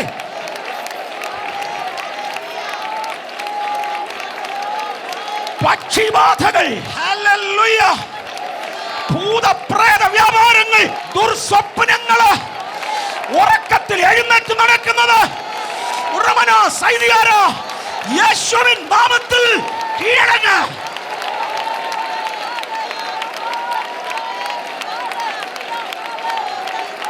രാത്രിയില് ഇത് ഭയങ്കര ഗൗരവമാ. രാത്രിയില് കട്ടിലിൽ നിന്ന് എഴുന്നേറ്റ് തറയിൽ കിടന്ന് ഉരുളുന്നത്, ചില ഇരിപ്പിടങ്ങളിൽ ഇരിക്കാൻ വയ്യാതെ, ചില കിടക്കകളിൽ കിടക്കാൻ വയ്യാതെ അവിടുന്ന് എഴുന്നേറ്റ് മാറി നടക്കുന്ന ചിലത് യേശുവിൻ നാമത്തിൽ ഇപ്പോൾ സ്വതന്ത്രമാകട്ടെ. മന്ത്രങ്ങളും മാന്ത്രിക ഉച്ചാരണങ്ങളും ആത്മമണ്ഡലത്തിൽ നിന്നും അനാത്മമണ്ഡലത്തിൽ നിന്നും വ്യാപരിച്ചത്, സോളിഷ് പ്രയേഴ്സ്, എതിർ പ്രാർത്ഥനകൾ, വ്യാജ ഉപവാസങ്ങൾ, യേശുവിന്റെ നാമത്തിൽ I break it. I break it. And we break it.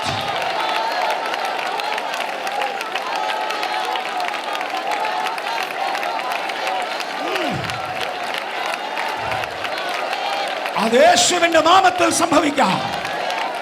ആമേൻ. ഒന്ന് ശ്രദ്ധിച്ചാലും ഈ പ്രാർത്ഥിക്കുന്ന സമയം ചിലരുടെ ശരീരം വിയർത്ത് കാണാം, പെട്ടെന്ന് ഞെട്ടി വിറച്ചു കാണാം, ചിലരുടെ ശരീരം ഇരിക്കുന്നിടത്ത് ഇരിക്കാൻ പ്രയാസമായത് കാണാം. ശരീരം വിയർത്തവർ ഇന്ന് പകൽ ഒരു വിടുതൽ അനുഭവിക്കുക. നമ്മൾ ശബ്ദം ഉണ്ടാക്കുന്നത് കൊണ്ട് വേർക്കുന്നത് വേറെ, ഔട്ട് ഓഫ് ദ വേ വിയർക്കുന്നത് വേറെ. തിന്നരുതാത്തത് തിന്നുപോയ ചിലർ വയറിനകത്ത് രോഗം അനുഭവിച്ചവർ കണ്ടേക്കാം. ഇന്ന് പകൽ വിയർപ്പ് പെട്ടെന്നുണ്ടായവർ, ശരീരം വല്ലാതെ ഞെട്ടിയവർ, വേണ്ടാത്ത വേദനകൾ ഉണ്ടായവർ, പരസ്യമായിട്ട് പറയാൻ ആഗ്രഹിക്കുന്നില്ലെങ്കിലും പരസ്യമായി പറയുവാൻ കൊള്ളുകയില്ലാത്ത ചില ശരീരഭാഗങ്ങളിൽ, ചില രഹസ്യ ഭാഗങ്ങളിൽ ആരാണ്ട് കുത്തുന്നത് പോലെ, നാരായം കൊണ്ട് കുത്തുന്നത് പോലെ നാരായം കൊണ്ട് വരയ്ക്കുന്നത് പോലെ വേദന അനുഭവിച്ച ചിലർ യേശുവിന്റെ നാമത്തില് ഇന്ന് പകൽ വിടുതലെടുക്കാൻ പോകുകയാ. പൂർണ്ണമന സൈതലിയാര അബ്ദനെ രഹസ്യാര ഹല്ലേലൂയ. ധരിച്ചിരുന്ന വസ്ത്രത്തിന്റെ ഭാഗങ്ങൾ ശത്രുക്കൾ എടുത്തോണ്ട് പോയി മാന്ത്രിക ശക്തികളെ ആവഹിച്ച സംഭവങ്ങൾ യേശുവിന്റെ നാമത്തില് ബ്രേക്ക്.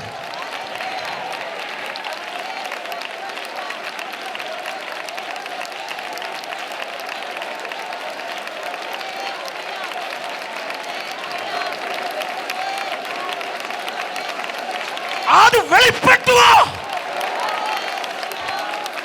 അത് വെളിപ്പെട്ടു വരാൻ ഇത് ദൈവസഭയാ.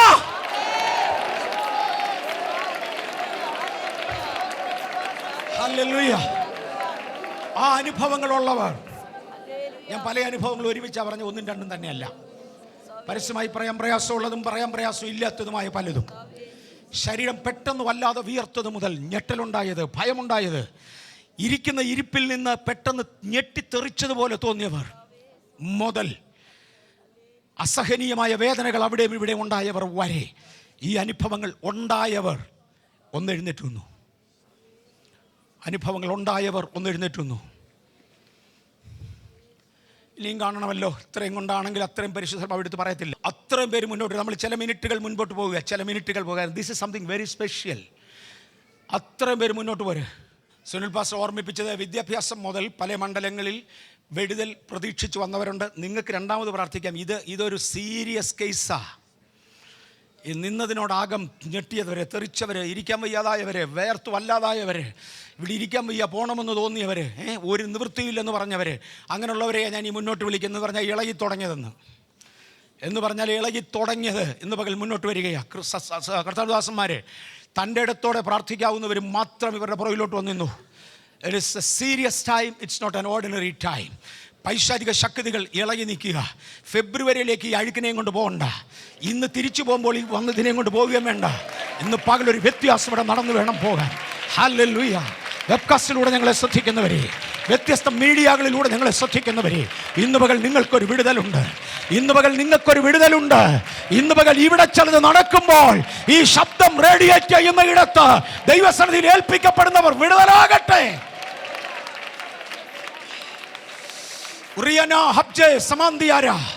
യേശുവിന്റെ നാമത്തില് ഈ മുൻപിൽ നിൽക്കുന്ന വ്യക്തിത്വങ്ങളുടെ മേൽ വ്യാപരിച്ച ദുരാത്മ വ്യാപാരമേ, പറഞ്ഞു വിട്ട ശക്തി, വന്നു കയറിയ ശക്തി, നീ നിസ്സാരനാണെന്ന്, നീ ഒന്നുമില്ലാത്തവനാണെന്ന് എന്റെ ദൈവത്തിന്റെ നാമത്തിൽ ഞാൻ കൽപ്പിച്ചറിയിക്കുന്നു.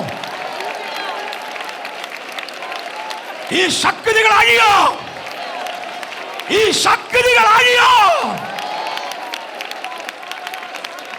ഈ ശക്തികൾ അഴിയോ. മേലാളിവരുടെ മേൽ നിനക്ക് അവകാശമില്ല. മേലാളിവരുടെ മേൽ നിനക്ക് അവകാശമില്ല.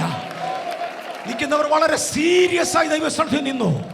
നിങ്ങൾ ഇന്ന് വിടുതൽ പ്രാപിച്ചില്ലേ, പിന്നെ എന്ന് പ്രാപിക്കാനാ? ഇന്നൊരു വിടുതലുമായി ഇവിടുന്ന് മടങ്ങുക. അടുത്ത 2-3 മിനിറ്റുകൾ, 180 സെക്കൻഡിന് താഴെ യേശുവിൻ നാമത്തിൽ, യേശുവിൻ അധികാരത്തിൽ 160 സെക്കൻഡിന് താഴെ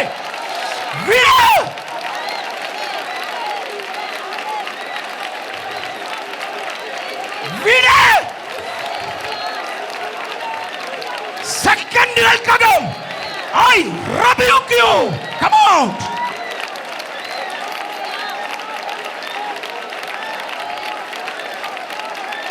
രണ്ടോ മൂന്നോ എണ്ണം പരസ്യമായി ഇളകിയെങ്കിൽ ചെറുതും വലുതും സ്ഥലം വിട.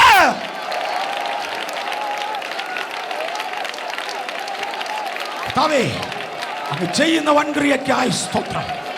പാമ്പുകളെ, തേളുകളെ, ആദിയിലെ മഹാസർപ്പം മുതൽ ശക്തി കൂടിയതും കുറഞ്ഞതും ജനത്തിൽ കടന്നത് കീഴടങ്ങ്.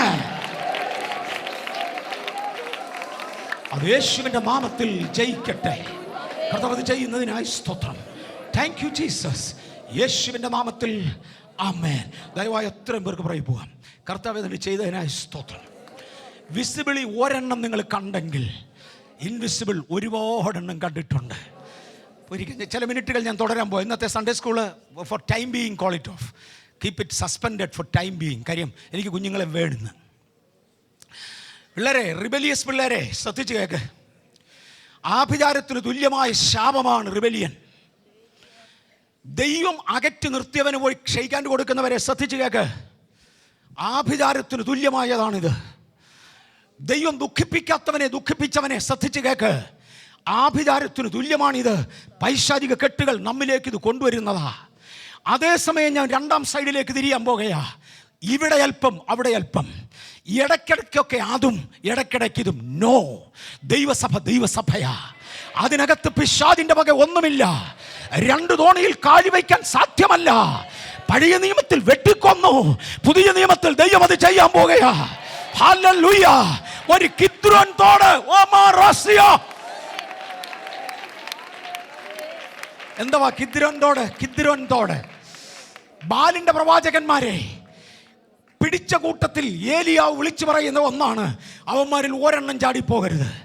ഇസ്രയേലിന്റെ നടുവിൽ പാർത്തുകൊണ്ട് ഇതിന്റെ നന്മ അനുഭവിക്കുകയും ഇവിടുത്തെ പ്രാർത്ഥന, ഇവിടുത്തെ അനുഗ്രഹം, ഇവിടുത്തെ നന്മ, അതേസമയം ബാലിനെ സേവിക്കുകയും ചെയ്യുന്ന ബാലിന്റെ സേവകന്മാർ, ബാലിന്റെ പ്രവാചകന്മാർ, ഒരിടത്ത് ജാതികീയ കഷ്ടം, വേറൊരിടത്ത് ദൈവജനത്തിന്റെ നന്മ, ഇത് രണ്ടും കൂടെ അനുഭവിച്ചവരുണ്ടല്ലോ.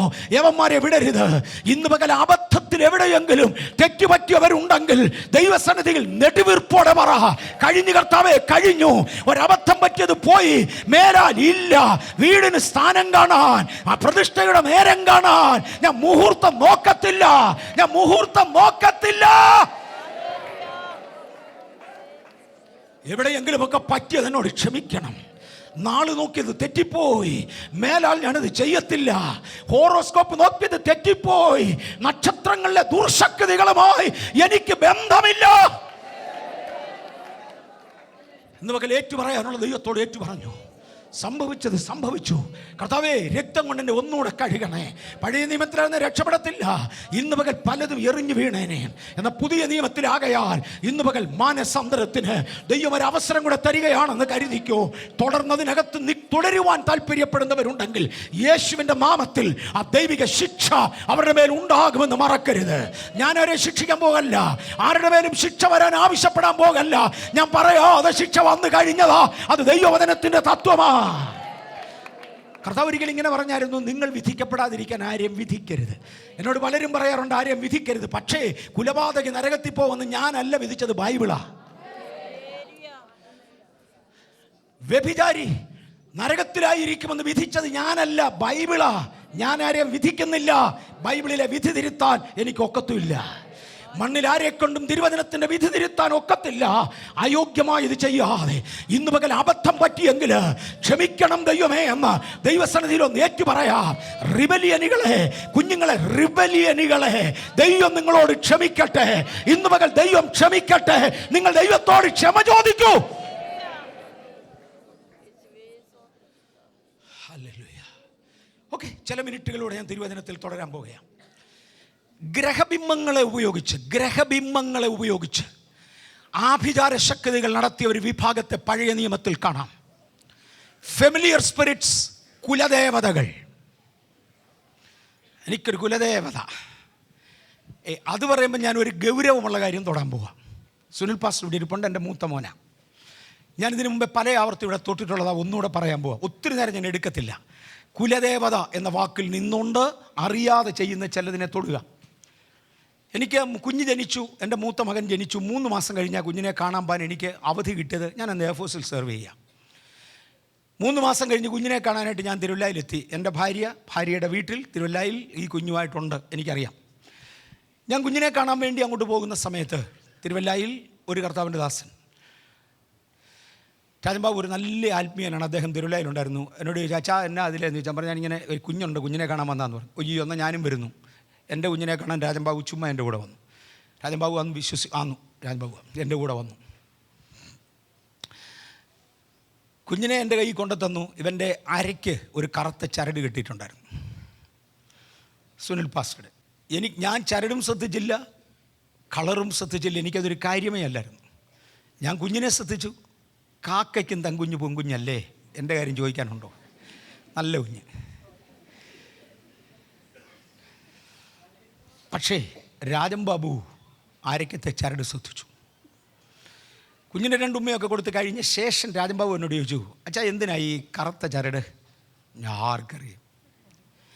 28ാമത്തെ ദിവസം ഇത് കെട്ടണമെന്നുള്ളത് ജാതികളുടെ നിയമമാണ്. അതുകൊണ്ട് ജാതികളുടെ നടുവിൽ വാർത്തു വരുന്ന അവൻ്റെ വല്യമ്മച്ചിക്ക്, എൻ്റെ ഭാര്യയുടെ അമ്മയ്ക്ക് കെട്ടണമെന്ന് തോന്നി. അരുതെന്ന് പറഞ്ഞു കൊടുക്കാൻ സഭയിൽ ആരും ഇല്ലായിരുന്നു. സഭയൊന്നും ഇല്ല അവിടെ. പോയിട്ട് ആരും പറഞ്ഞു കൊടുത്തില്ല, അത് കെട്ടി. എനിക്കും അതിനെക്കുറിച്ച് ഒന്നും അറിയത്തില്ല. രാജൻബാബു വിട്ടില്ല. പിന്നെ അങ്ങനെ തുടർന്നു. അച്ഛൻ എന്തിനായി കറുത്ത ചരട്? എന്താ ബ്രദറെ? അല്ല എന്തിനായി കറുത്ത ചരട്? പറഞ്ഞു എനിക്കറിയാൻ വയ്യ. അച്ഛന് തീരെ അറിയാൻ വയ്യ. കണിയാനോട് ഒരു കണിയാൻ പറയാം, അതുകൊണ്ടാണ് ഞാൻ ജാതിപ്പേര് പറയാമെന്ന് പറഞ്ഞു. രാജൻബാബുവിൻ്റെ വാചകമാണ്. അച്ഛന് തീരെ അറിയാൻ മേലത് അറിയാവുന്നത് കണിയാനാണ്. കണിയാനോട് ഒരു കണിയാൻ പറഞ്ഞുതരാം. ഞാൻ അങ്ങനെ കണിയാനാണ്. അച്ഛാ, കുലദൈവങ്ങൾ, വെച്ചുപൂജകളുള്ള കുലദൈവങ്ങളുള്ള വീട്ടിൽ പിറക്കുന്ന കുഞ്ഞുങ്ങളെ സ്വന്തം കുലദേവതയ്ക്ക് അടിമ വെക്കാൻ വേണ്ടിയാണ് കറുത്ത ചരട് കിട്ടുന്നത്. ഇതില്ലെന്നൊക്കെ പെന്തിക്കോസുകാരനായി ഞാൻ പറഞ്ഞെങ്കിലും കാണിച്ചത് തന്നെയാണ് അപ്പോഴാണ് പിടി കിട്ടുന്നത്. രാജൻബാബുവിൻ്റെ അടുത്ത ചോദ്യം, അച്ഛന് സ്വന്തം കുലദൈവങ്ങളും വെച്ചുപൂജയൊന്നും ഇവിടെ ഇല്ലല്ലോ? ഇല്ല. എന്നാൽ പിന്നെ ചുമന്നതല്ലേ കെട്ടണ്ടേ? അച്ഛാ അതെന്നാ ബ്രദറെ? ചുമന്ന ചരട് കെട്ടുന്നത് സ്വന്തം കുലദേവതകളില്ലാത്തവർ, ദുഷ്ടദൈവങ്ങളോട്, രക്തം കുടിച്ചുകൊണ്ടൊക്കെ പോകുന്ന ദുഷ്ടദൈവങ്ങളുണ്ട്. ഇത്രയും ദുഷ്ടദൈവങ്ങളോട് എൻ്റെ കുഞ്ഞിനെ ഒന്നും ചെയ്യല്ലേ, നിനക്കടിമയാന്ന് പറയാൻ കെട്ടുന്നതായത്. ഷെടാ, ചൈന കുലദൈവങ്ങൾ ഉണ്ടായിരുന്നെങ്കിൽ കറുത്ത ചരട് കെട്ടണമായിരുന്നു. അതില്ലാത്തത് കൊണ്ട് ദുഷ്ടദൈവങ്ങളെ പ്രീതിപ്പെടുത്തുന്ന ചുമന്ന ചരട് കെട്ടുകയാണ്. എന്തുവാ കണിയാൻ വിധി. ഞാൻ എൻ്റെ ഭാര്യയോട് പറഞ്ഞു, മൂർച്ചയുള്ള പിച്ചാത്തി കത്രിക എന്തേലും പറഞ്ഞാൽ എളുപ്പം കൊണ്ടുവരാൻ പറഞ്ഞ് കിട്ടിയത് ആദ്യം കൊണ്ടൊന്ന് മുറിച്ച് കളഞ്ഞു. ഇന്ന് വരെ ഒരു ദൈവം ചോദിക്കാൻ വന്നിട്ടില്ല.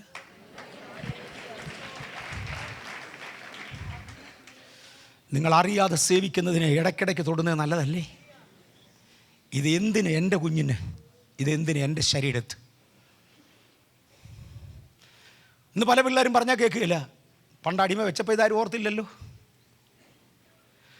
ഇന്ന് പല പിള്ളേരും ഞാൻ പറയുന്നതിലെ വരികയില്ല. അല്ല, പണ്ട് ഇത് കൊണ്ട് കാണിച്ചപ്പോൾ എന്നോട് ചോദിച്ചാൽ അല്ലല്ലോ ചെയ്തേ. ആ അശുദ്ധ ശക്തികളുമായിട്ട് കയറി മുട്ടിയതല്ലേ? മാനസാന്തരത്തിൽ വരുന്നവർക്കായി സ്തോത്രം. ഞാൻ ആരെയും വിധിക്കത്തില്ല. ഈ പുസ്തകം വിധിച്ചിരിക്കും. ഞാൻ ഒരൊറ്റ മനുഷ്യനെയും വിധിക്കത്തില്ല. ഈ പുസ്തകം വിധിച്ചിരിക്കും. ഇതിനകത്തെ വിധി അയോഗ്യമെന്ന് പറയുവാൻ ഞാൻ ആരുമല്ല. ഭൂമിയിൽ ആരുമല്ല. ആകാശം മാറാം, ഭൂമി മാറാം. ഇതിനകത്ത് എഴുതിയിരിക്കുന്ന ഒരു വള്ളിയും ഒരു പുള്ളിയും മാറത്തില്ല. ഇനി ഒന്നുകൂടെ ഓടാൻ പോവുക. I'll go up to 10, right? 10 മണി വരെ പോവാം. 2ാമത്തെ സർവീസിൽ ഇത് തന്നെ തുടരണമെന്ന് എന്നോട് പറഞ്ഞത്. Will continue. ആരോഗ്യം ദൈവം തരും. എനിക്കറിയാം ഇന്ന് ഇതിൻ്റെ ദിവസമായിരുന്നു. ദൈവത്തിൻ്റെ നിത്യതയുടെ പദ്ധതിയിൽ. അതുകൊണ്ടാണ് എൻ്റെ ജീവിതത്തിൽ ഇത് വിടുതലായി. ഇതിനോട് ആകം മനസ്സിലായി കഴിഞ്ഞ എത്ര പേരുണ്ട്? അവരുടെ കൈ ഒന്ന് കണ്ടോട്ടെ. ഹല്ലേലൂയ. കൈതാത്തിട്ടാട്ട്. എനിക്ക് വിടുതല വിളിച്ചു പറയുന്ന എനിക്ക്. നമ്മുടെ കർത്താവായ യേശു തൻ്റെ ശിഷ്യന്മാരെ ഭൂമിയിലേക്ക് അധികാരത്തോടെ അയച്ചപ്പോൾ പറഞ്ഞു, നിങ്ങൾ ജാതികളുടെ വഴി പഠിക്കരുത്, നിങ്ങൾ എൻ്റെ വചനം പഠിപ്പിച്ചോണം, എൻ്റെ പ്രമാണം സൂക്ഷിച്ചോണം. ഞാനോ ലോകത്തിൻ്റെ അറ്റത്തോളം എല്ലാ നാളും നിങ്ങളുടെ കൂടുണ്ട്. ഇനി ഞാൻ ആത്മീയർക്കുള്ള ഒരു കൂട്ടം കൽപ്പനകളിലോട്ട് കയറാൻ പോകും. ഇതുവരെ ഞാൻ കോമണേഴ്സിൻ്റെ കാര്യമാണ് പറഞ്ഞുകൊണ്ടിരുന്നത്. ആത്മീയർക്കുള്ള ഒരു കൂട്ടം കൽപ്പനയിലോട്ട് കയറാൻ പോകുകയാണ്. നമ്മൾ ഒരിക്കൽ പഠിച്ചു, ആദമിനെ ദൈവം സൃഷ്ടിച്ചപ്പോൾ തൻ്റെ ശരീരം പവിത്രമായ മണ്ണുകൊണ്ട്, പാപമില്ലാത്ത കാലത്ത് പാപമില്ലാത്ത മണ്ണുകൊണ്ട് ശരീരം ഉണ്ടാക്കി. ആ ശരീരത്തിലേക്ക് ദൈവത്തിൻ്റെ ആത്മാവിനെ ഊതിക്കയറ്റി. ഉൽപ്പത്തി പുസ്തകം 2-ാം അധ്യായത്തിൻ്റെ 7-ാമത്തെ വാക്യത്തിൽ ദൈവം സൃഷ്ടിച്ച ശരീരത്തിലേക്ക് താൻ സൃഷ്ടിച്ച ആത്മാവിനെ ഊതിക്കയറ്റി. തന്നെ ജീവശ്വാസം അങ്ങോട്ട് ഊതിക്കയറ്റി, ആത്മാവിനെ അങ്ങോട്ട് ഊതിക്കയറ്റി. മനുഷ്യൻ ജീവനുള്ള ദേഹി ആയിത്തീർന്നു. അവൻ്റെ മേൽ പകരപ്പെട്ട ദൈവാത്മാവിനെ പിശാച് നശിപ്പിച്ചു. ഒടുക്കത്തെ ആദാമായ യേശു ഒടുവിൽ കാൽവറിയിൽ പ്രത്യക്ഷനായി. സാത്താൻ്റെ പ്രവൃത്തികളെ അഴിച്ച ശേഷം തൻ്റെ ആത്മാവിനെ പിതാവിൻ്റെ കയ്യിലേക്ക് ട്രാൻസ്മിറ്റ് ചെയ്തു. ആ പദം ട്രാൻസ്മിറ്റ് ചെയ്തു എന്ന് ഗ്രീക്കിലേ ഉള്ളൂ. തൻ്റെ പിതാവിൻ്റെ കയ്യിലേക്ക് ഏൽപ്പിച്ചു. How did he do it? He breathe it out. പിതാവിൻ്റെ കയ്യിലേക്ക് ഊതി ഏൽപ്പിച്ചു കൊടുത്തു. ഒന്നാമത്തെ ആദമിൻ്റെ മേൽ ഇങ്ങോട്ട് ഊതിയ ആത്മാവിനെ ഒടുക്കത്തെ ആദമായ ക്രിസ്തു പിതാവിൻ്റെ കയ്യിലേക്ക് ഊതി ഏൽപ്പിച്ചു കൊടുത്തു. ഊതി ഏൽപ്പിച്ചു കൊടുത്തേച്ചാണ് താൻ നിത്യസ്വർഗത്തിലേക്ക് പ്രവേശിച്ച് തൻ്റെ പിതാവിനോട് വാഗ്ദത്തത്തിൻ്റെ പരിശുദ്ധാത്മാവിനെ ചോദിച്ചു. അന്ന് രാത്രിയിൽ ഉയർത്തെഴുന്നേറ്റ അതേ ഞായറാഴ്ച രാത്രിയിൽ യേശു തൻ്റെ 10 ശിഷ്യന്മാരുടെ മേൽ ആ ആത്മാവിനെ ഊതിയേച്ചു പറഞ്ഞു, എന്നോട് കേട്ട പിതാവിൻ്റെ വാഗ്ദത്തത്തിന് വേണ്ടി കാത്തിരിക്കണം, ഏറെ നാൾ കഴിയും മുമ്പേ നിങ്ങളുടെ മേൽ ഒരു ഊത്ത് സംഭവിക്കും. അത് ആത്മാവ് നിങ്ങളുടെ മേൽ വരികയായിരിക്കും. വന്നാൽ നിങ്ങൾ ശക്തി ലഭിച്ചിട്ട് ലോകത്തിൻ്റെ അറ്റത്തോളവും, സാത്താൻ്റെ സാക്ഷിയല്ല, നിങ്ങൾ എൻ്റെ സാക്ഷിയായിരിക്കും. ഇത് പറഞ്ഞ് തൻ്റെ ശിഷ്യന്മാരെ ഒരുമിച്ചിരുത്തി അവരെല്ലാവരും കൂടെ ഒരുമിച്ച് കൂടിയിരുന്നു.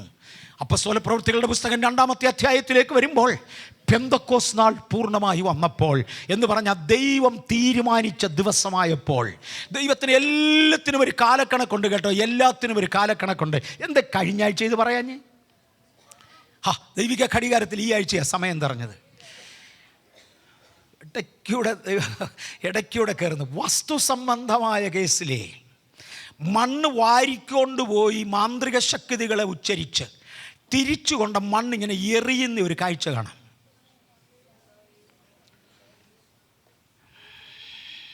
ഇത് ഞാൻ 3-ാമത്തെ പ്രാവശ്യം കാണുന്നത്, അതുകൊണ്ടാണ് ഇപ്പോഴങ്ങ് പറയുന്നത്. ഒടുവിൽ പറയാമെന്ന് ഓർത്ത, പക്ഷെ ഒടുവിൽ ഞാൻ മറന്നുപോയല്ലോ.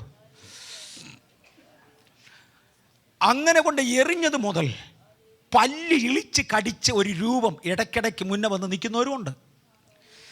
ഒരു വലിയ സ്പെഷ്യാലിറ്റി ഞാൻ കാണുന്നു. സാധാരണ ഒരു വ്യക്തി പല്ല് കടിച്ചാൽ പല്ലിൻ്റെ മുകളിലത്തെ ജോയിൽ നിന്ന് താഴോട്ട് വരുന്ന പല്ലും താഴത്തെ ജോയിൽ നിന്ന് മുകളിലോട്ട് പോകുന്ന പല്ല് ഏറെക്കുറെ ഒരേ ലെവലിൽ നിൽക്കും. കൂടിയാൽ 2 ലെവലിൽ കാണാം. ഒരെണ്ണം ഒരല്പം അകത്തും വേറൊരെണ്ണം അല്പം പുറത്തുമായെന്ന് വരാം. പക്ഷെ ഞാൻ ഈ കാണുന്നത് ഒരു 3 ലെയർ അകത്തോട്ട് മാറി പല്ലുള്ള ഒരു രൂപം മുൻപിൽ വന്ന പല്ലിളിച്ച് കാണിച്ച് ചിലതിനെ ഭീഷണിപ്പെടുത്തുന്നുണ്ട്, പൊക്കോളാൻ പറഞ്ഞുകൊണ്ട്. യേശുവിൻ്റെ അധികാരത്തിൽ ഞാനതിനെ തിരിച്ച് ബന്ധിക്കുന്നു. നീക്കിയടങ്ങ്. അധികാരവും പ്രകാശവുമുള്ള ആ ദൂതൻ ഇതിനകത്തുള്ളതിനായി നന്ദി.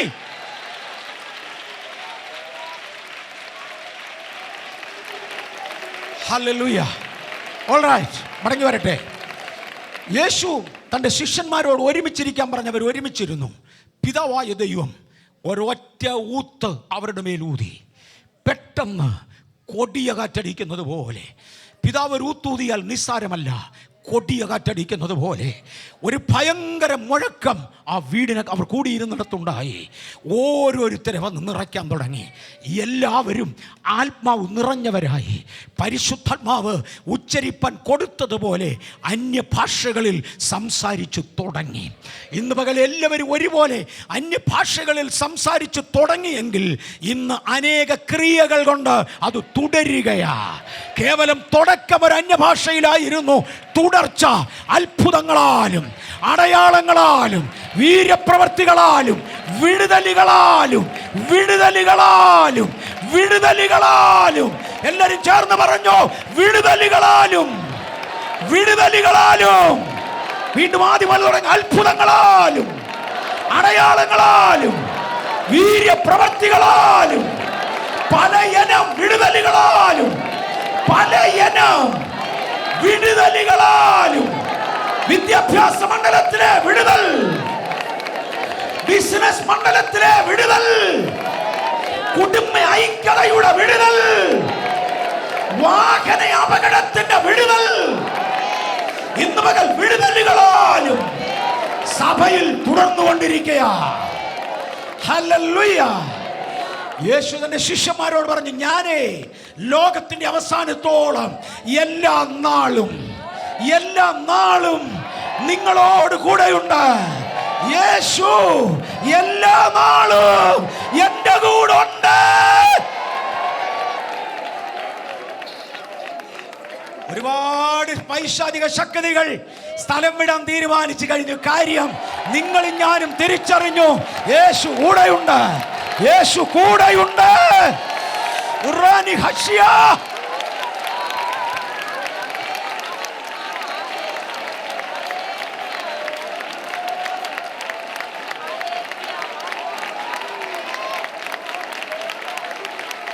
പൗലോസ്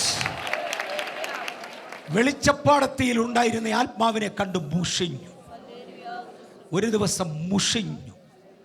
പല നാൾ സഹിച്ചതിൻ്റെ നേരെ ഒരു ദിവസം മുഷിഞ്ഞു. ഇന്ന് മുഷിഞ്ഞവർക്കായി സ്തോത്രം. കൂടുതലൊന്നും വേണ്ട, തിരിഞ്ഞൊരു വാക്ക്, അവളെ വിട്ടു പോ. തിരിഞ്ഞൊരു ശാസന. പക്ഷേ താൻ 2-3 കാര്യങ്ങൾ എടുത്തു പറഞ്ഞു. ദയവായിട്ട് വാക്യം ഒന്നുകൂടെ വായിച്ചാട്ട് 16-ാമത്തെ 16-18 ആക്സ് 16-18. ഇങ്ങനെ അവൾ പല നാൾ ചെയ്തു വന്നു.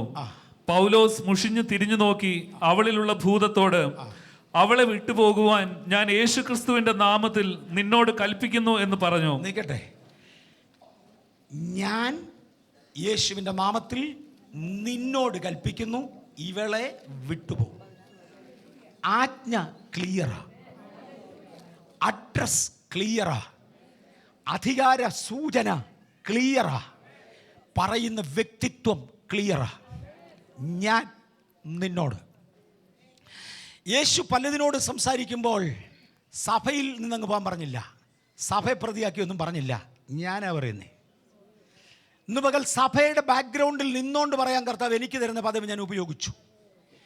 അതുപോലെ ഒരു പദവിയാണ് യേശു പറഞ്ഞത്, വ്യക്തിപരമായ അധികാരം. അത് അകത്തുണ്ട് എന്ന ആ ധൈര്യം നിറഞ്ഞ് കവിയുന്നവർ. ഞാൻ ദൈവത്തിൻ്റെ വ്യവസ്ഥയിലാണ് പോകുന്നത്, എൻ്റെ അകത്ത നിയമനമുണ്ട് എന്ന് ഉറപ്പുള്ളവർക്ക് ഇന്ന് പകൽ പറയാൻ ഞാൻ കൽപ്പിക്കുന്നു. അല്ലാത്തവർക്ക് പറയാം, ദൈവസഭ എന്ന പദവിയിൽ എന്നെ ആക്കിയതിനാൽ സഭയ്ക്ക് വേണ്ടി ഞാൻ പറയുന്നു. ആരോടാ പറയുന്നത്? വഴിയെ പോയ വല്ല പിശാചിനോടുമല്ല. ചിലതിനെ വ്യക്തമായി അഡ്രസ്സ് ചെയ്യാൻ. രാത്രിയിൽ കിടത്തി ഉറക്കാത്ത ശക്തി നിന്നോട്, എനിക്ക് ദുർസ്വപ്നം വരുന്ന ശക്തി നിന്നോട്, എൻ്റെ ബിസിനസ് പൊളിച്ച ശക്തി നിന്നോട്, എൻ്റെ കുഞ്ഞിനെ നശിപ്പിച്ച ശക്തി നിന്നോട്. ഞാനാ സംസാരിക്കുന്നത്, നിന്നോടാ സംസാരിക്കുന്നത്. ഹല്ലേലൂയ. മക്കളെ തടഞ്ഞ ശക്തി നിന്നോട്, യേശുവിൻ്റെ നാമത്തിൽ നിന്നോട്, യേശുവിൻ്റെ അധികാരത്തിലാണ് ഞാൻ സംസാരിക്കുന്നത്. യേശുവിൻ്റെ നാമത്തിൽ അവളെ വിട്ടുപോ. എവിടെ നിന്നാ പോകേണ്ടത്? ഇവളിൽ നിന്നാ പോകേണ്ടത്. നിനക്ക് എവിടെയൊക്കെ അധികാരമുണ്ടോ പോകാനല്ല, അത് വേറൊരു ആശയമാണ്. പലയിടത്തും അധികാരം നടത്തുന്നതിനോട് അങ്ങനെ തന്നെ പറഞ്ഞേ പറ്റുള്ളൂ. സകലതും അഴിച്ചുകൊണ്ട് പോകാൻ പറയുക.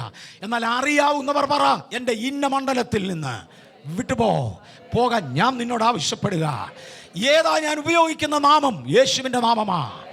നാമമെന്ന പദം കൊണ്ട് അവിടെ അർത്ഥമാക്കുന്നത് യേശു കൊടുത്ത അധികാരമെന്ന. ഇനി അങ്ങോട്ട് ബൈബിൾ ക്ലാസ്സിൽ വന്ന് നമുക്ക് നേരമില്ല. യേശു കൊടുത്ത അധികാരത്തെയാണ് നാമമെന്നതുകൊണ്ട് അർത്ഥമാക്കുന്നത്.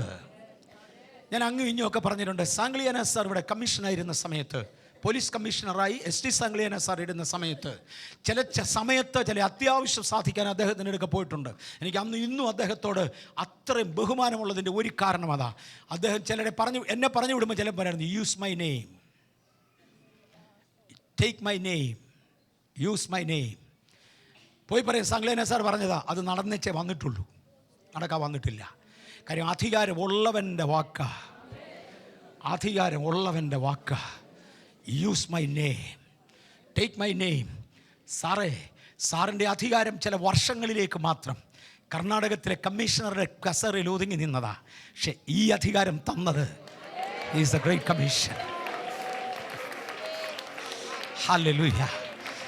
ഉസിയാവ് മരിച്ച ആണ്ടിൽ കർത്താവ് ഉയർന്നും പൊങ്ങിയുമുള്ള സിംഹാസനത്തിൽ ഇരിക്കുന്നത് യെശയ്യാവ് കണ്ടു.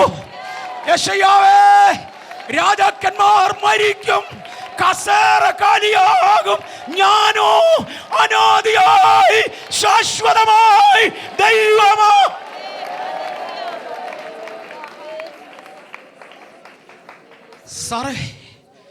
സാറൊരു മനുഷ്യനായിരുന്നു, അധികാരത്തിന് പരിമിതി ഉണ്ടായിരുന്നു.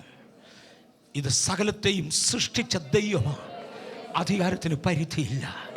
ശക്തന്മാരായ കോടി കോടി ദൂതന്മാർ തൻ്റെ കയ്യിൽ ഉള്ളവൻ പറഞ്ഞു, നിങ്ങൾ പോകുമ്പോൾ എൻ്റെ നാമത്തിൽ പാമ്പുകൾ നിങ്ങൾക്ക് കീഴടങ്ങും, ഭൂതങ്ങൾ നിങ്ങൾക്ക് കീഴടങ്ങും, തേളുകൾ നിങ്ങൾക്ക് കീഴടങ്ങും, ഒരു കാലത്തും ഒരു ദോഷവും അവ നിങ്ങൾക്ക് വരുത്തുകയില്ല.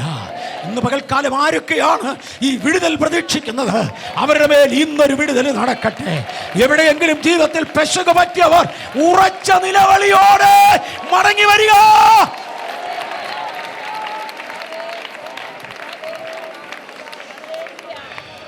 യേശുവേ, എല്ലാവരും ഒന്ന് എഴുന്നേറ്റ് നിൽക്കാമോ? എല്ലാവരും ഒന്ന് എഴുന്നേറ്റ് നിന്നാലും. വെളിയിൽ നിൽക്കുന്ന പ്രിയപ്പെട്ടവർ, ഇതിൽ സഹകരിച്ച് ശുശ്രൂഷിക്കുന്നതിന് തടസ്സമാണ് നിങ്ങൾ വെളിയിൽ നിൽക്കുന്നത് തോന്നുന്നെങ്കിൽ 5 മിനിറ്റത്തേക്ക് അകത്തോട്ട് കയറി നിന്നോ. ഇരിക്കാൻ സ്ഥലം കാണുകയില്ല. 5 മിനിറ്റത്തേക്ക് അകത്തോട്ട് കയറി നിന്നോ. കർത്താവേ, ഇതിൻ്റെ വാതിൽ മുതൽ വാതിൽ വരെ, ഇതിൻ്റെ റൂഫിൽ നിന്ന് താഴോട്ട്, ഞങ്ങൾ കാൽ വെച്ചിരിക്കുന്ന മണ്ണ് വരെ അങ്ങയുടെ ശക്തി ഇതിനകത്തൊന്ന് നിറയണമേ. ആ അദൃശ്യമായ ശക്തി ഇതിനകത്തൊന്ന് നിറയണമേ. ഞങ്ങൾ ഒരുമിച്ച് അങ്ങയോട് പ്രാർത്ഥിക്കുകയാണ്. ഇതിനകത്ത് അങ്ങയുടെ ദൂതന്മാരുടെ സാന്നിധ്യം ഒന്ന് കൽപ്പിക്കണമേ.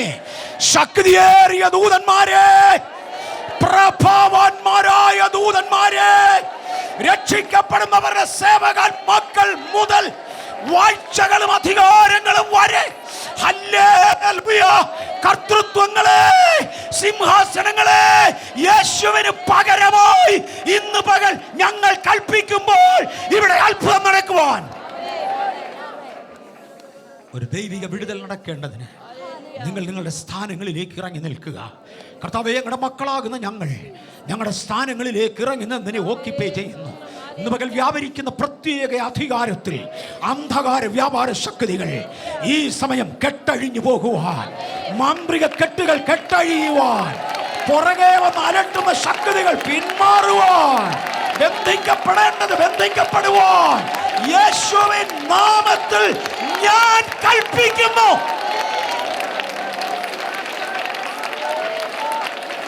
സഭ കൽപ്പിക്കുന്നു. ലോകത്തിന്റെ അവസാനത്തോളം എല്ലാ നാളും കൂടെയുണ്ടെന്ന് പറഞ്ഞവനെ, വാക്കുമാറാത്ത യേശുവിന്റെ നാമത്തിൽ ഇന്ന് പകൽ ചില വിടുതലുകൾ നടക്കട്ടെ, ചില ദൈവിക വിമോചനങ്ങൾ നടക്കട്ടെ. മഹത്വം അങ്ങേക്ക്, യേശുവിന്റെ നാമത്തിൽ തന്നെ. ഏതൊക്കെയാ പ്രത്യേക? Thank you Lord. സൗഖ്യമായി ഞാൻ യേശുനാഥൻ എന്നെ സൗഖ്യമാക്കിയതിനാൽ.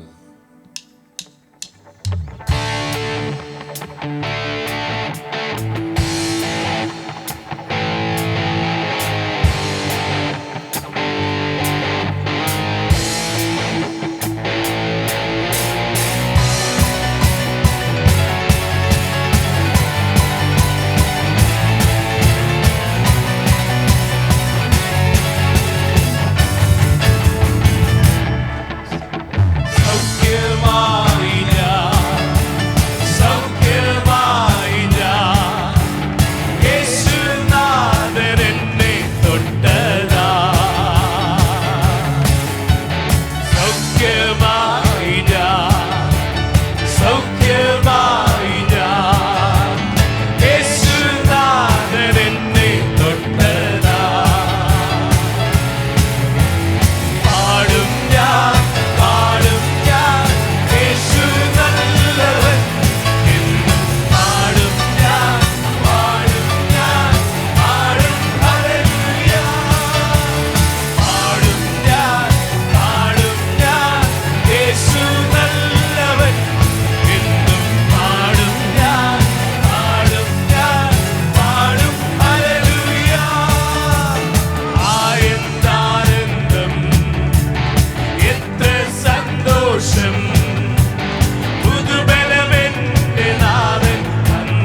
സ്തുതിച്ചിടും,